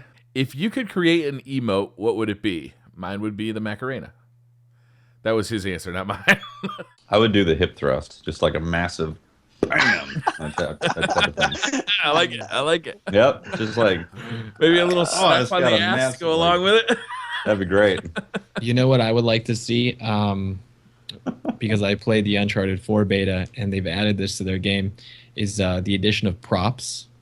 So in like Uncharted 4, you know, there's one where he takes binoculars out and he's looking, or he materializes, you know, a glass of wine in his hand, he's drinking it. Like stupid stuff like that could be, you know, I think kind of funny. I would like And a small violin to play. That's right. Yeah, you get one out, you're playing it for a few seconds, you know, over the corpse of your slain opponent. You guys Yeah, are, you I guys this are one in the Why can't chat it be would be great. You make it rain glimmer and have a little glimmer. Oh, you know, that would be cubes freaking raining awesome. down. That'd be really good. Great. I like awesome. Dado's idea of an emote that makes you rain strange coins and it actually causes you to drop strange coins. So it costs Because at money. this point, I could do it. Brett Wilson at Brett Wilson 09. How do you think Bungie will proceed with subclasses in Destiny 2? We've talked about this a little bit in the past. Do you think they're gonna have brand new subclasses? Do you think they're gonna modify the subclasses that are in place? What are they gonna do? I think we'll see a traditional MMO style where they build upon what's already there. They're probably just going to continually add new subclasses like to the end of time is my guess. Although there's a chance that maybe they would expand to an entire fourth new class. And you know, yeah, I don't know if that would Fallen. because they've said like, oh well, you know, we found in testing that, you know, having 3 players was, you know, the best experience, blah blah blah. But you know, that could change, and they could design the game going forward around 4 players. And Next who gen. knows? Next gen consoles, yeah. right? 4 players. Yeah, but yeah, I would definitely expect them to continue adding just new subclasses to the 3 at the very least. As long as Blade Dancer's R1 melee attack and super is more than 2 meters, I'm happy. I got another one from Brett Wilson here. Which race would you like to see be the main focus of the next PvE content drop? Cabal. Well, wait, are you talking about the sandbox update with PvE, or are you talking about like Destiny 2 story? He just says PvE content drop. We'll just say the next raid. Fuck it. Just say the next raid. Then Cabal. Yeah, Cabal for sure. I'd like to see that too. I wouldn't mind. Fallen is a close second for me. I'd really like to see a Fallen raid, but I still have a little bad taste in my mouth for skulls. go in there with a sword. You'll wash it away quickly. I'd like to see the Vex personally because we saved them from the Taken. Johan Jakobsen. Yeah, I do want to see the Cabal too. Johan Jakobsen at Johan Jakobsen. Do you think non-crit shots with shotguns and snipers should be nerfed significantly, making the two types more skill-based? Shotguns, no. Snipers, yes. Okay, yeah, shotguns are fine. I mean, if you're dying to shotguns, it's because you're getting like you're playing stupid, pretty much. Shotguns are pretty good in terms of balance right now, except for Luck in the Chamber. Like they should remove that on existing shotguns and make sure it doesn't come back on new ones. But regarding snipers should do there should be like a max for like body shot damage, and I feel that like the spear archetype and the 1,000-yard stare archetype are still too much. Like you leave someone absolute, like they're gonna die to almost anything if they get shot after that. I still think that it should be lower. Like maybe patience and time or Defiance of aim assist. Yeah, and what they should do is to compensate for that, increase the headshot multiplier, but keep the base damage for a body shot lower. And I think that would kind of be interesting. Agreed. Yeah, that would be. I used to think that shotguns were still have too much range, but I'm actually realizing more and more now it just has to do with connection problems. Because when I get when I get killed from a ridiculous distance of a shotgun, it's most likely because the connection is garbage. Yep. KJ Hovey today put out a video of like a 34 kill gameplay with the old school Fellwinter's Lie. And watching that video, I was watching it today. I'm like, oh, that's when shotguns were overpowered, because like he was killing people from ridiculous distances that you don't see anymore. Like they have been pulled back significantly. Viewers, if you want to see us talk about PvE, then we need to see some updates to PvE. We need to see something. If you're getting tired about us talking about PvP, it's because it's the only thing that they're continually doing shit to. Right now, the first thing we've seen about PvE in like the past 4 months, aside from challenge modes, has been, oh yeah, we fixed the ogres. That's pretty much it now. So that is good. That's good. Yeah. I'm glad they nerfed that ability. Challenge mode done are going to be very happy. Yeah, me included. Yeah. Onyx M Dragon at Onyx Arlen. How do you guys handle rage in the Crucible? I let it flow through me. Why you have to be mean? It's only game. It's only game. There's no reason to be mean. I see Robbie in the chat talking right now, and the first thing he said when he got in here is Pope, don't roast me, please. Dude, get a face cam and start streaming. You're good. That's how you control rage. Yeah, there's a real thing there that I think if we actually played a significant amount together, we would break the internet with so much salt. If you heard me the very few times I've played off stream. Oh God, you guys don't want to know. You guys don't. I saw you last Iron Banner triple, and that was like you were just like, I'm just fucking done. I'm only playing trials, and like your stream went down like 2 minutes later. It was just yeah, it's just like but yeah, you know what? That's just the thing. Like if you're not having fun, like don't force yourself to keep playing, because it's probably not going to get any better. Just take a break or or whatever. Yeah. But it's tough though. I understand anyone who like criticizes people for getting angry are hypocrites though. Everyone gets angry when they play a game, especially like a multiplayer game. Like that's just innate nature of wanting to win. And it's Yeah, a different it's level for difficult. each person, but it's there. Yeah, it's difficult because even Bungie says don't take the Crucible serious, but in our nature, we want to go in there and there's a score, and You the don't score want us to means take the that somebody's going to Crucible win or somebody's going to lose. And when you're looking seriously, at then that, just make it there so is no one something that can trigger you, you know? And I find it's for me, when I know people are watching me, I have an easier time being like, I don't want to lose my cool and be an idiot and start cussing a lot because I'm mad at a video game. But when I do play by myself, I get the rage much quicker. And I have to calm down and be like, okay, I need to put this controller down and not play this. On stream, you also got something distracting you. The chat kind of can help keep your mind off of it. Yeah, I can reach maximum level of sarcasm, which is happening more and more nowadays when I play the Crucible. But when I'm off stream, I know it is difficult because there's times where I'm just like, why am I playing this goddamn game? So The only thing that really, pisses me off is when somebody kills you with something like cheap, they teabag you. You're just like, oh man. You don't like my invective teabag combo? I mean, come on. Dude, that gives me goals to work for. I'm like, oh, okay, I got something fun to do now. Yeah, right. you Sometimes just it got outplayed, motivates Poe. you. Just got outplayed, man. Stop. Let's get outplayed. Hashtag Stop. 54 rounds. Oh my 54 rounds God. enough for 3 Guardians. Oh, I hate that. Oh, I It's lost enough it. for 3 Guardians. This is Triple. such bullshit. I was playing with Tefty and Fitzy, and I literally lost my In trials. shit in trials. 54 rounds that I'm sitting there firing at the guy, and he has time to turn around and fire one shot and kill me. And I just lost it. I'm like, my God, I can't believe it. And we're on stream, and I don't know. That's probably the most rage-filled I've ever been is during that one episode. I didn't let go for like 10 minutes, did I? Austin Taurus, what do you guys expect from the remainder of year 2? What do you guys really expect?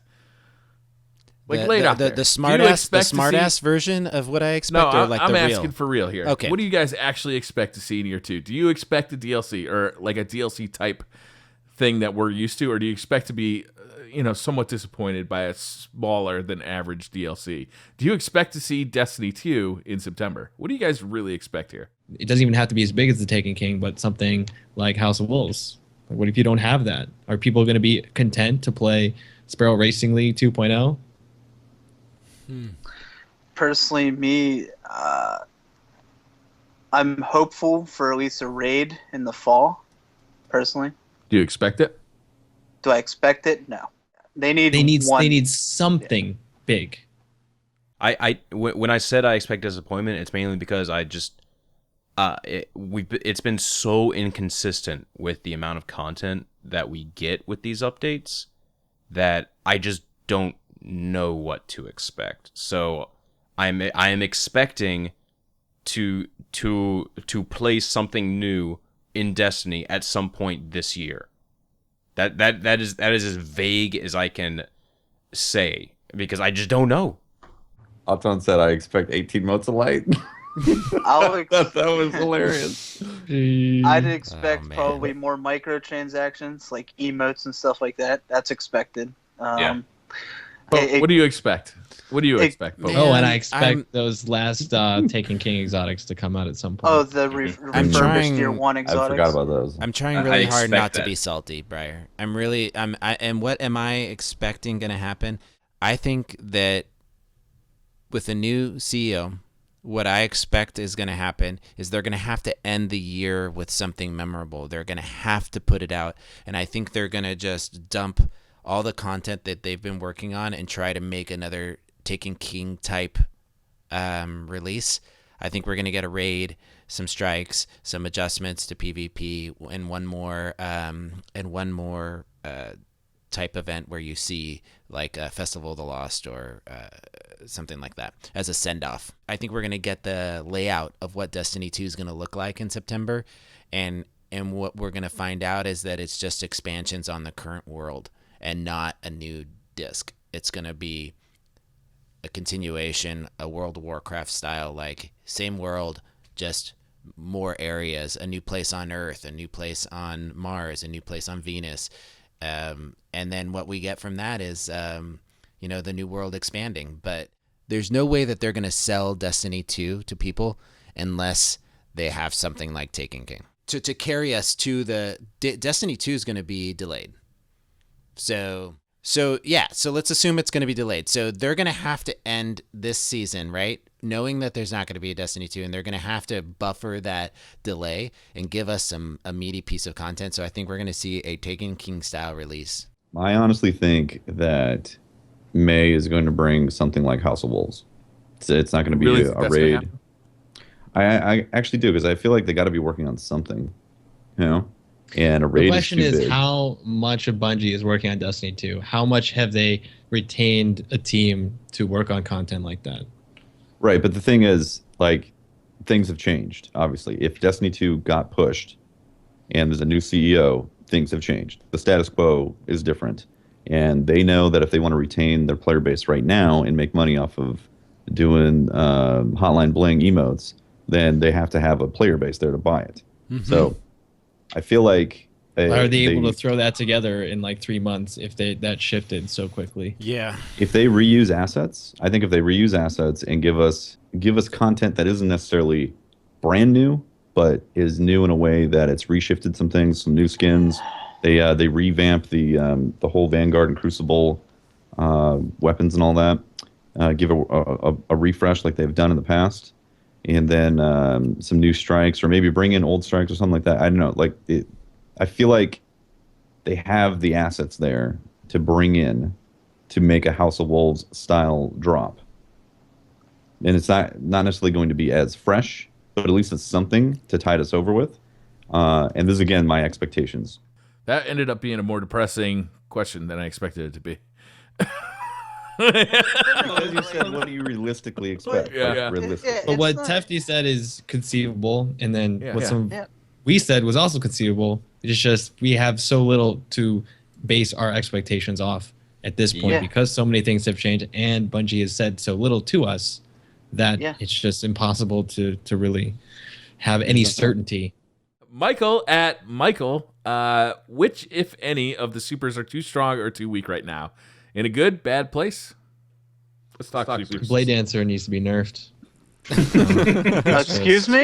I mean, with Hammer and sometimes Soul. I can Hammer get Soul, an which- entire one kill Yeah. and survive, but That's right. um, And I think the Titan hammers, the Sunbreaker, Yep. it really I needs think they to. should buff Sun Singers. Like, I've always thought they were really weak, and yeah, maybe if we Yeah. could give them maybe like some Yeah. Shade Step and some Blink. Sure. Well, need maybe Titan- we need give Titan- him Titans can gloves blink. to give him quick draw or something. Yeah.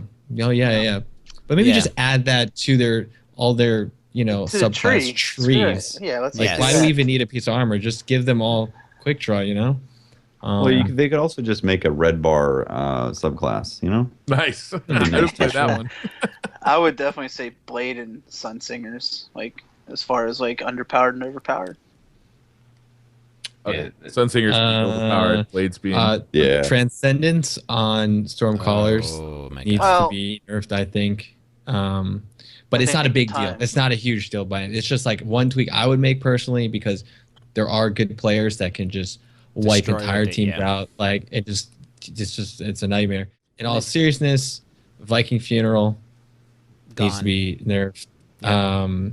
And Blade Dancers need to have more armor, or they just need to work better. well, it's the hit detection. It's a little the bit hit strong right detection now. and it's the R1 attack. It's only a 2-meter lunge. That's why like you have the short stop. I think Okay. if they would buff it to like maybe 4 to 5 meters, I'd be okay with that. It's a super. It's a melee super. So obviously like it's gonna be a high risk, high reward type of super. You need to fix Backstab. backstab, Oh god, aka that's RNG stab. That's so Yeah. broken. And what's ridiculous? It's a 6-meter lunge on top of Yeah. that, Yeah. which is even more ridiculous. Shadow Shot is just so terrible. I can't even begin to really describe. But yeah, they need to look at that as well. I'd love for the Void Bow to proc more quickly. Tethers need to activate much quicker. Right. You shouldn't be And- able to destroy the little center orb thing before the tethers actually go out. True.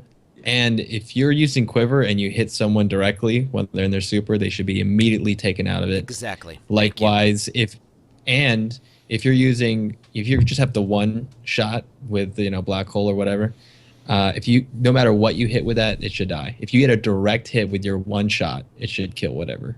In my opinion. Because right now, Golden Gun is better at countering supers than a super that is essentially designed to counter other supers. Agreed. Why do you guys think I'm still running Golden Gun? Golden Gun, as long as you're not wearing symbiote. I mean, look at skip grenades. Like, I love them as a blade dancer now. Like, they're absolutely disgusting. No, they're better than Axiom bolts for homing. I mean, you're like ah. Yeah, I think they. You could throw them around the corner too. I think they hit for 190 if they all like. If they all hit you, which I mean, it's a pretty high chance of that. Oh yeah, I'm pretty sure it's. Strikers are arguably one of the best classes in the entire game now. Right now, yes, And I would fun agree. too. Some They are breakers, super fun. some breakers are fine. Defenders are fine. Some breakers need their super fixed. True. Okay. I don't really play it much anymore, and yeah, I don't know. The hammers proc is pretty messed up right now. Okay. They're All right, experiencing yeah, I've heard the about blade that. dance hit Okay, detection. good. Fix that as well. Voidwalkers are fine, and Stormcallers overall are very good where they are now, aside from the Transcendence a little bit. But All right, Kevin A. at Yoki Dog, plain or peanut? Now we're getting to the end of the Twitter questions. You can see how we're kind of sliding out of the serious stuff. M&M's. Peanut butter. Oh, Peanut? M&Ms? Peanut. peanut, Yeah, I'll take obviously. both. Peanut. Peanut. You're all I'll take them lost. both mixed up. You're all lost. You're all lost. You need to get plain M&Ms, and then you make them battle by like pressing them together to make one like just explode and crunch, and then you keep battling them until you have one M&M that's like the strongest one. All right, And then you let's get keep Patrick a eating all the ones girlfriend. that are This is crumbled. it. This is the moment that we know. Just one M&M to rule them all. And what color is that typically for you, Patrick? What color really tends to dominate? Does it need to be nerfed? Blue. Blue is He's gonna say actually blue. Blue. Yeah. He's gonna say blue. Blue. No, it's something to do with the dye in there. Like blue dye is just ever so slightly stronger than all the rest. You're a sadistic motherfucker. Hershey, please nerf blue dye. I heard Yeah. green dye though did something as well. Yeah, I don't know. That makes you hit home runs. Edmund Young at Edmund Young 00. Who is going to be your partner in doubles? I haven't found one yet. I'm waiting for that special someone. Can we pretend Makes me a that little bit sad. airplanes Ladies, in hit up the Pope. sky? At Hope Bear. Yep, send me a message if you want to be my doubles partner. You must include a selfie and a resume. I need to see your ELO. Find gonna my say, what find my the profile ELO on rating? Graham Farmers. ELO must be over 14. Ingram farmers only. Oh my god, yeah. Yep. I want to swipe right on one of you guys, so send me your ELO. They need like a Tinder themed app for. Oh, dude. It's there. It's on Reddit. All right, so Yeah. Robbie, you better if you're gonna ask me, please do a better job. You know, just he's in the chat saying me, Pope. All right, I will be your Crimson doubles partner, Robbie, but you're gonna have to ask me nicely. I'm gonna play the field. I'm just gonna play the field. You know, see what's up. Not into that monogamous relationship. I'm committing myself over on live stream. I'm committing myself to Robbie. He and I are gonna. Yeah. We'll have like a commitment ceremony and everything. I think 55 and us are supposed to like do one stream where we do the doubles, but aside from that, I'm free. I'm a free agent. Let's go. Let's go. I'm already wife committed to memers. somebody, so My wife memes plays on the PS4, but I don't have somebody for Xbox One. TBD. TBD. Ben Roberts at I'm not reading his at. Wow, that's super offensive. Whoa. I should have checked that. I'm waiting for What's that. your favorite vegetable? Yeah. Oh my goodness, that's a good one. Is it? Yeah, I guess so. I'm just stalling. I'm Hamburgers. stalling to think of one. burgers. Yeah, burgers. I'm a big fan of arugula. The fuck is Okay, arugula? Arugula? I'm about to Google that. Are you on the I need to DJ go- Plagia diet? Oh, Like, is this the Obama got Hollywood? a lot of flack for What eating the arugula. fuck Remember is this? arugula? What's arugula? It's got to be like some kind of Oh green my God, plant. you guys don't know what It sounds arugula like- It's like a sounds like a salad. green plant. It's like Yeah. a salad plant. In Yeah. California, Mediterranean plant. Those are all the things I pick out of my salad. Throw in the trash. I'd rather just have a nice iceberg wedge, just cut it, just boom. comes on. iceberg That's is my salad. worthless, man. It has zero Ah. like. It has, It's worthless. yeah. Maybe- There is zero Sorry, like. I can't afford arugula. No, it's in California. You pay more for iceberg than you do for arugula. It's like Well, it's like But it eating has cardboard. it has that crunch. it's a crunch. Exactly. It doesn't No. crunch. Like- Crunch. It's like it the makes me feel like chips I'm of not salad. eating a fucking vegetable. Yeah, wait, don't you make kraut out of iceberg lettuce? No, cabbage. You made Cabbage. make That's Oh, kraut okay, out never of mind. cabbage. Yeah, Yeah, iceberg lettuce is garbage. yeah. Iceberg lettuce is garbage. Haters. Whatever. Rip Fitzy. I don't care. My favorite vegetables are usually like, like a sirloin cut or Kansas City strips, pretty good. I like the pork shoulder as well, is really good. Yeah, they're really good vegetables. They're always in season, in fact. I like baby carrots. I hate cooked carrots, though. Cooked carrots are Baby the worst. carrots are just normal carrots that are No, no, no. shaved down They're because baby. they're misshapen. They're babies. Oh, what is it You about? gotta get to them like when they're young, you know? Something tells me that your bunnies in the back like baby carrots too. Wow.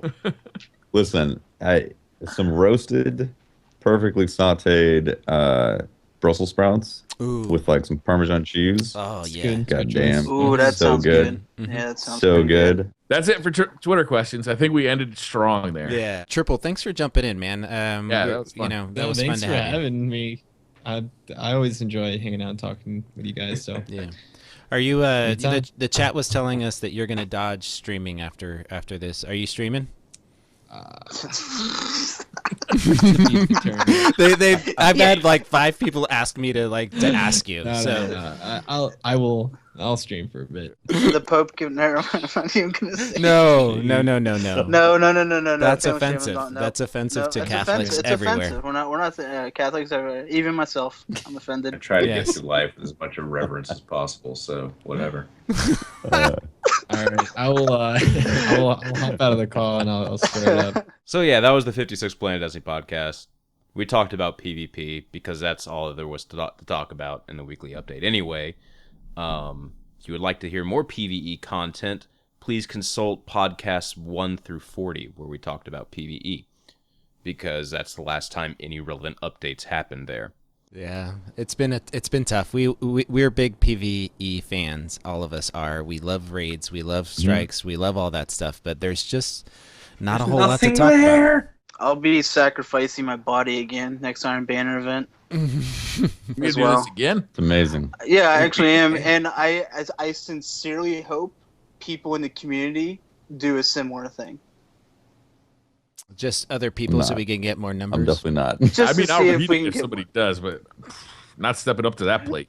I'll probably do like 500 maybe. Are you serious? Yeah. They say that they're gonna change the drop rate. I'll do it. Now we're putting modifiers on it. Oh, this is where Sorry he about nerfs his Brakes statement. on. This is where no, but legitimately, Check it out. I will do another test. Let's say on average, all the matches end up being 7 minutes, which is pretty conservative. It's conservative right there. Conservative. At 500 matches, that's 3,500 minutes divided by 60. You're looking at a 58-hour work week Yeah. to knock out all those matches. There's a stream tip thing that does that will allow people to send like food to you as a tip. I'm doing it, man. I'm serious. I'll That get is in a on that. thing. No, but legitimately, like, Super spicy the- Indian food coming your way. Hell yeah.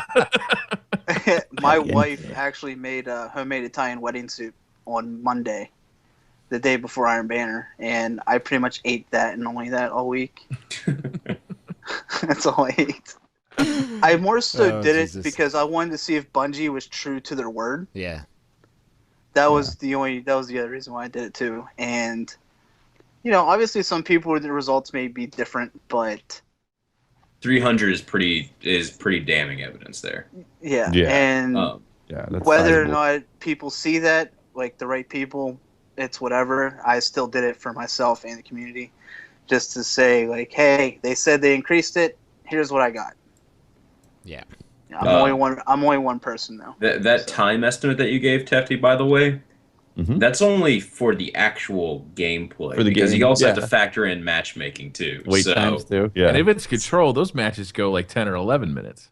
If maybe they would try to adapt like a playlist rotation of Iron Banner, where it was between Clash, Control, and Rift. So it's still Iron Banner, but when you load in, you don't know what you're gonna get. So maybe just to like kind of, Right. I don't know, keep Spice people it up some. spice it up a little bit, yeah. Instead That of makes just sense. like, oh, I gotta play Control all week, oh, boring, or I gotta play Rift all week, boring.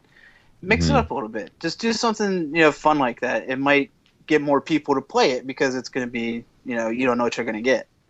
I've really enjoyed having you on, man, and I really appreciate the suggestions and the work you did to kind of put some numbers to Iron Banner for us. And thanks very much. I really enjoy playing with you throughout the week, Yeah, and it's been it's nice awesome. to have you on the podcast. Yeah, you Absolutely. guys do a fantastic job, for the community. I love what you guys do, and it was an honor to be in here. That was the 56 Planet Destiny podcast, guys. You know me, I'm Patrick. You can find me at Holtzman_PD on Twitter, and just go to PlanetDestiny.com. You can find all my other shit. I'm Briar Rabbit. You can tweet me at the Briar Rabbit. I have to warn anybody who wants to submit questions for the show. I stop taking those questions when we start recording. So if you're still tweeting me while I'm recording the show, they're not going to be in the show. Also, you can find me on YouTube at the Briar Rabbit channel. And my name is Tefty Teft. You can talk to me at Teft on Twitter. That's twitter.com/Teft. Catch the streams I do for Planet Destiny, twitch.tv/planet_destiny. I stream Tuesday, Thursday, and Saturday evenings. And also check out my personal Twitch channel as well, twitch.tv Tefty Teft. And this has been Pope Bear. You can find me always having conversations throughout the week on Twitter at Pope Bear, and streaming on the Planet Destiny channel. I'm just your average person in the community, just loves this game a lot. My Twitter's at HeyFitzy. If you want to follow me, it's fine. If not, it's all good. If you ever see me in PvP, if you teabag me, you'll get it back. That's all. That's all I guess. There we go. Awesome, man.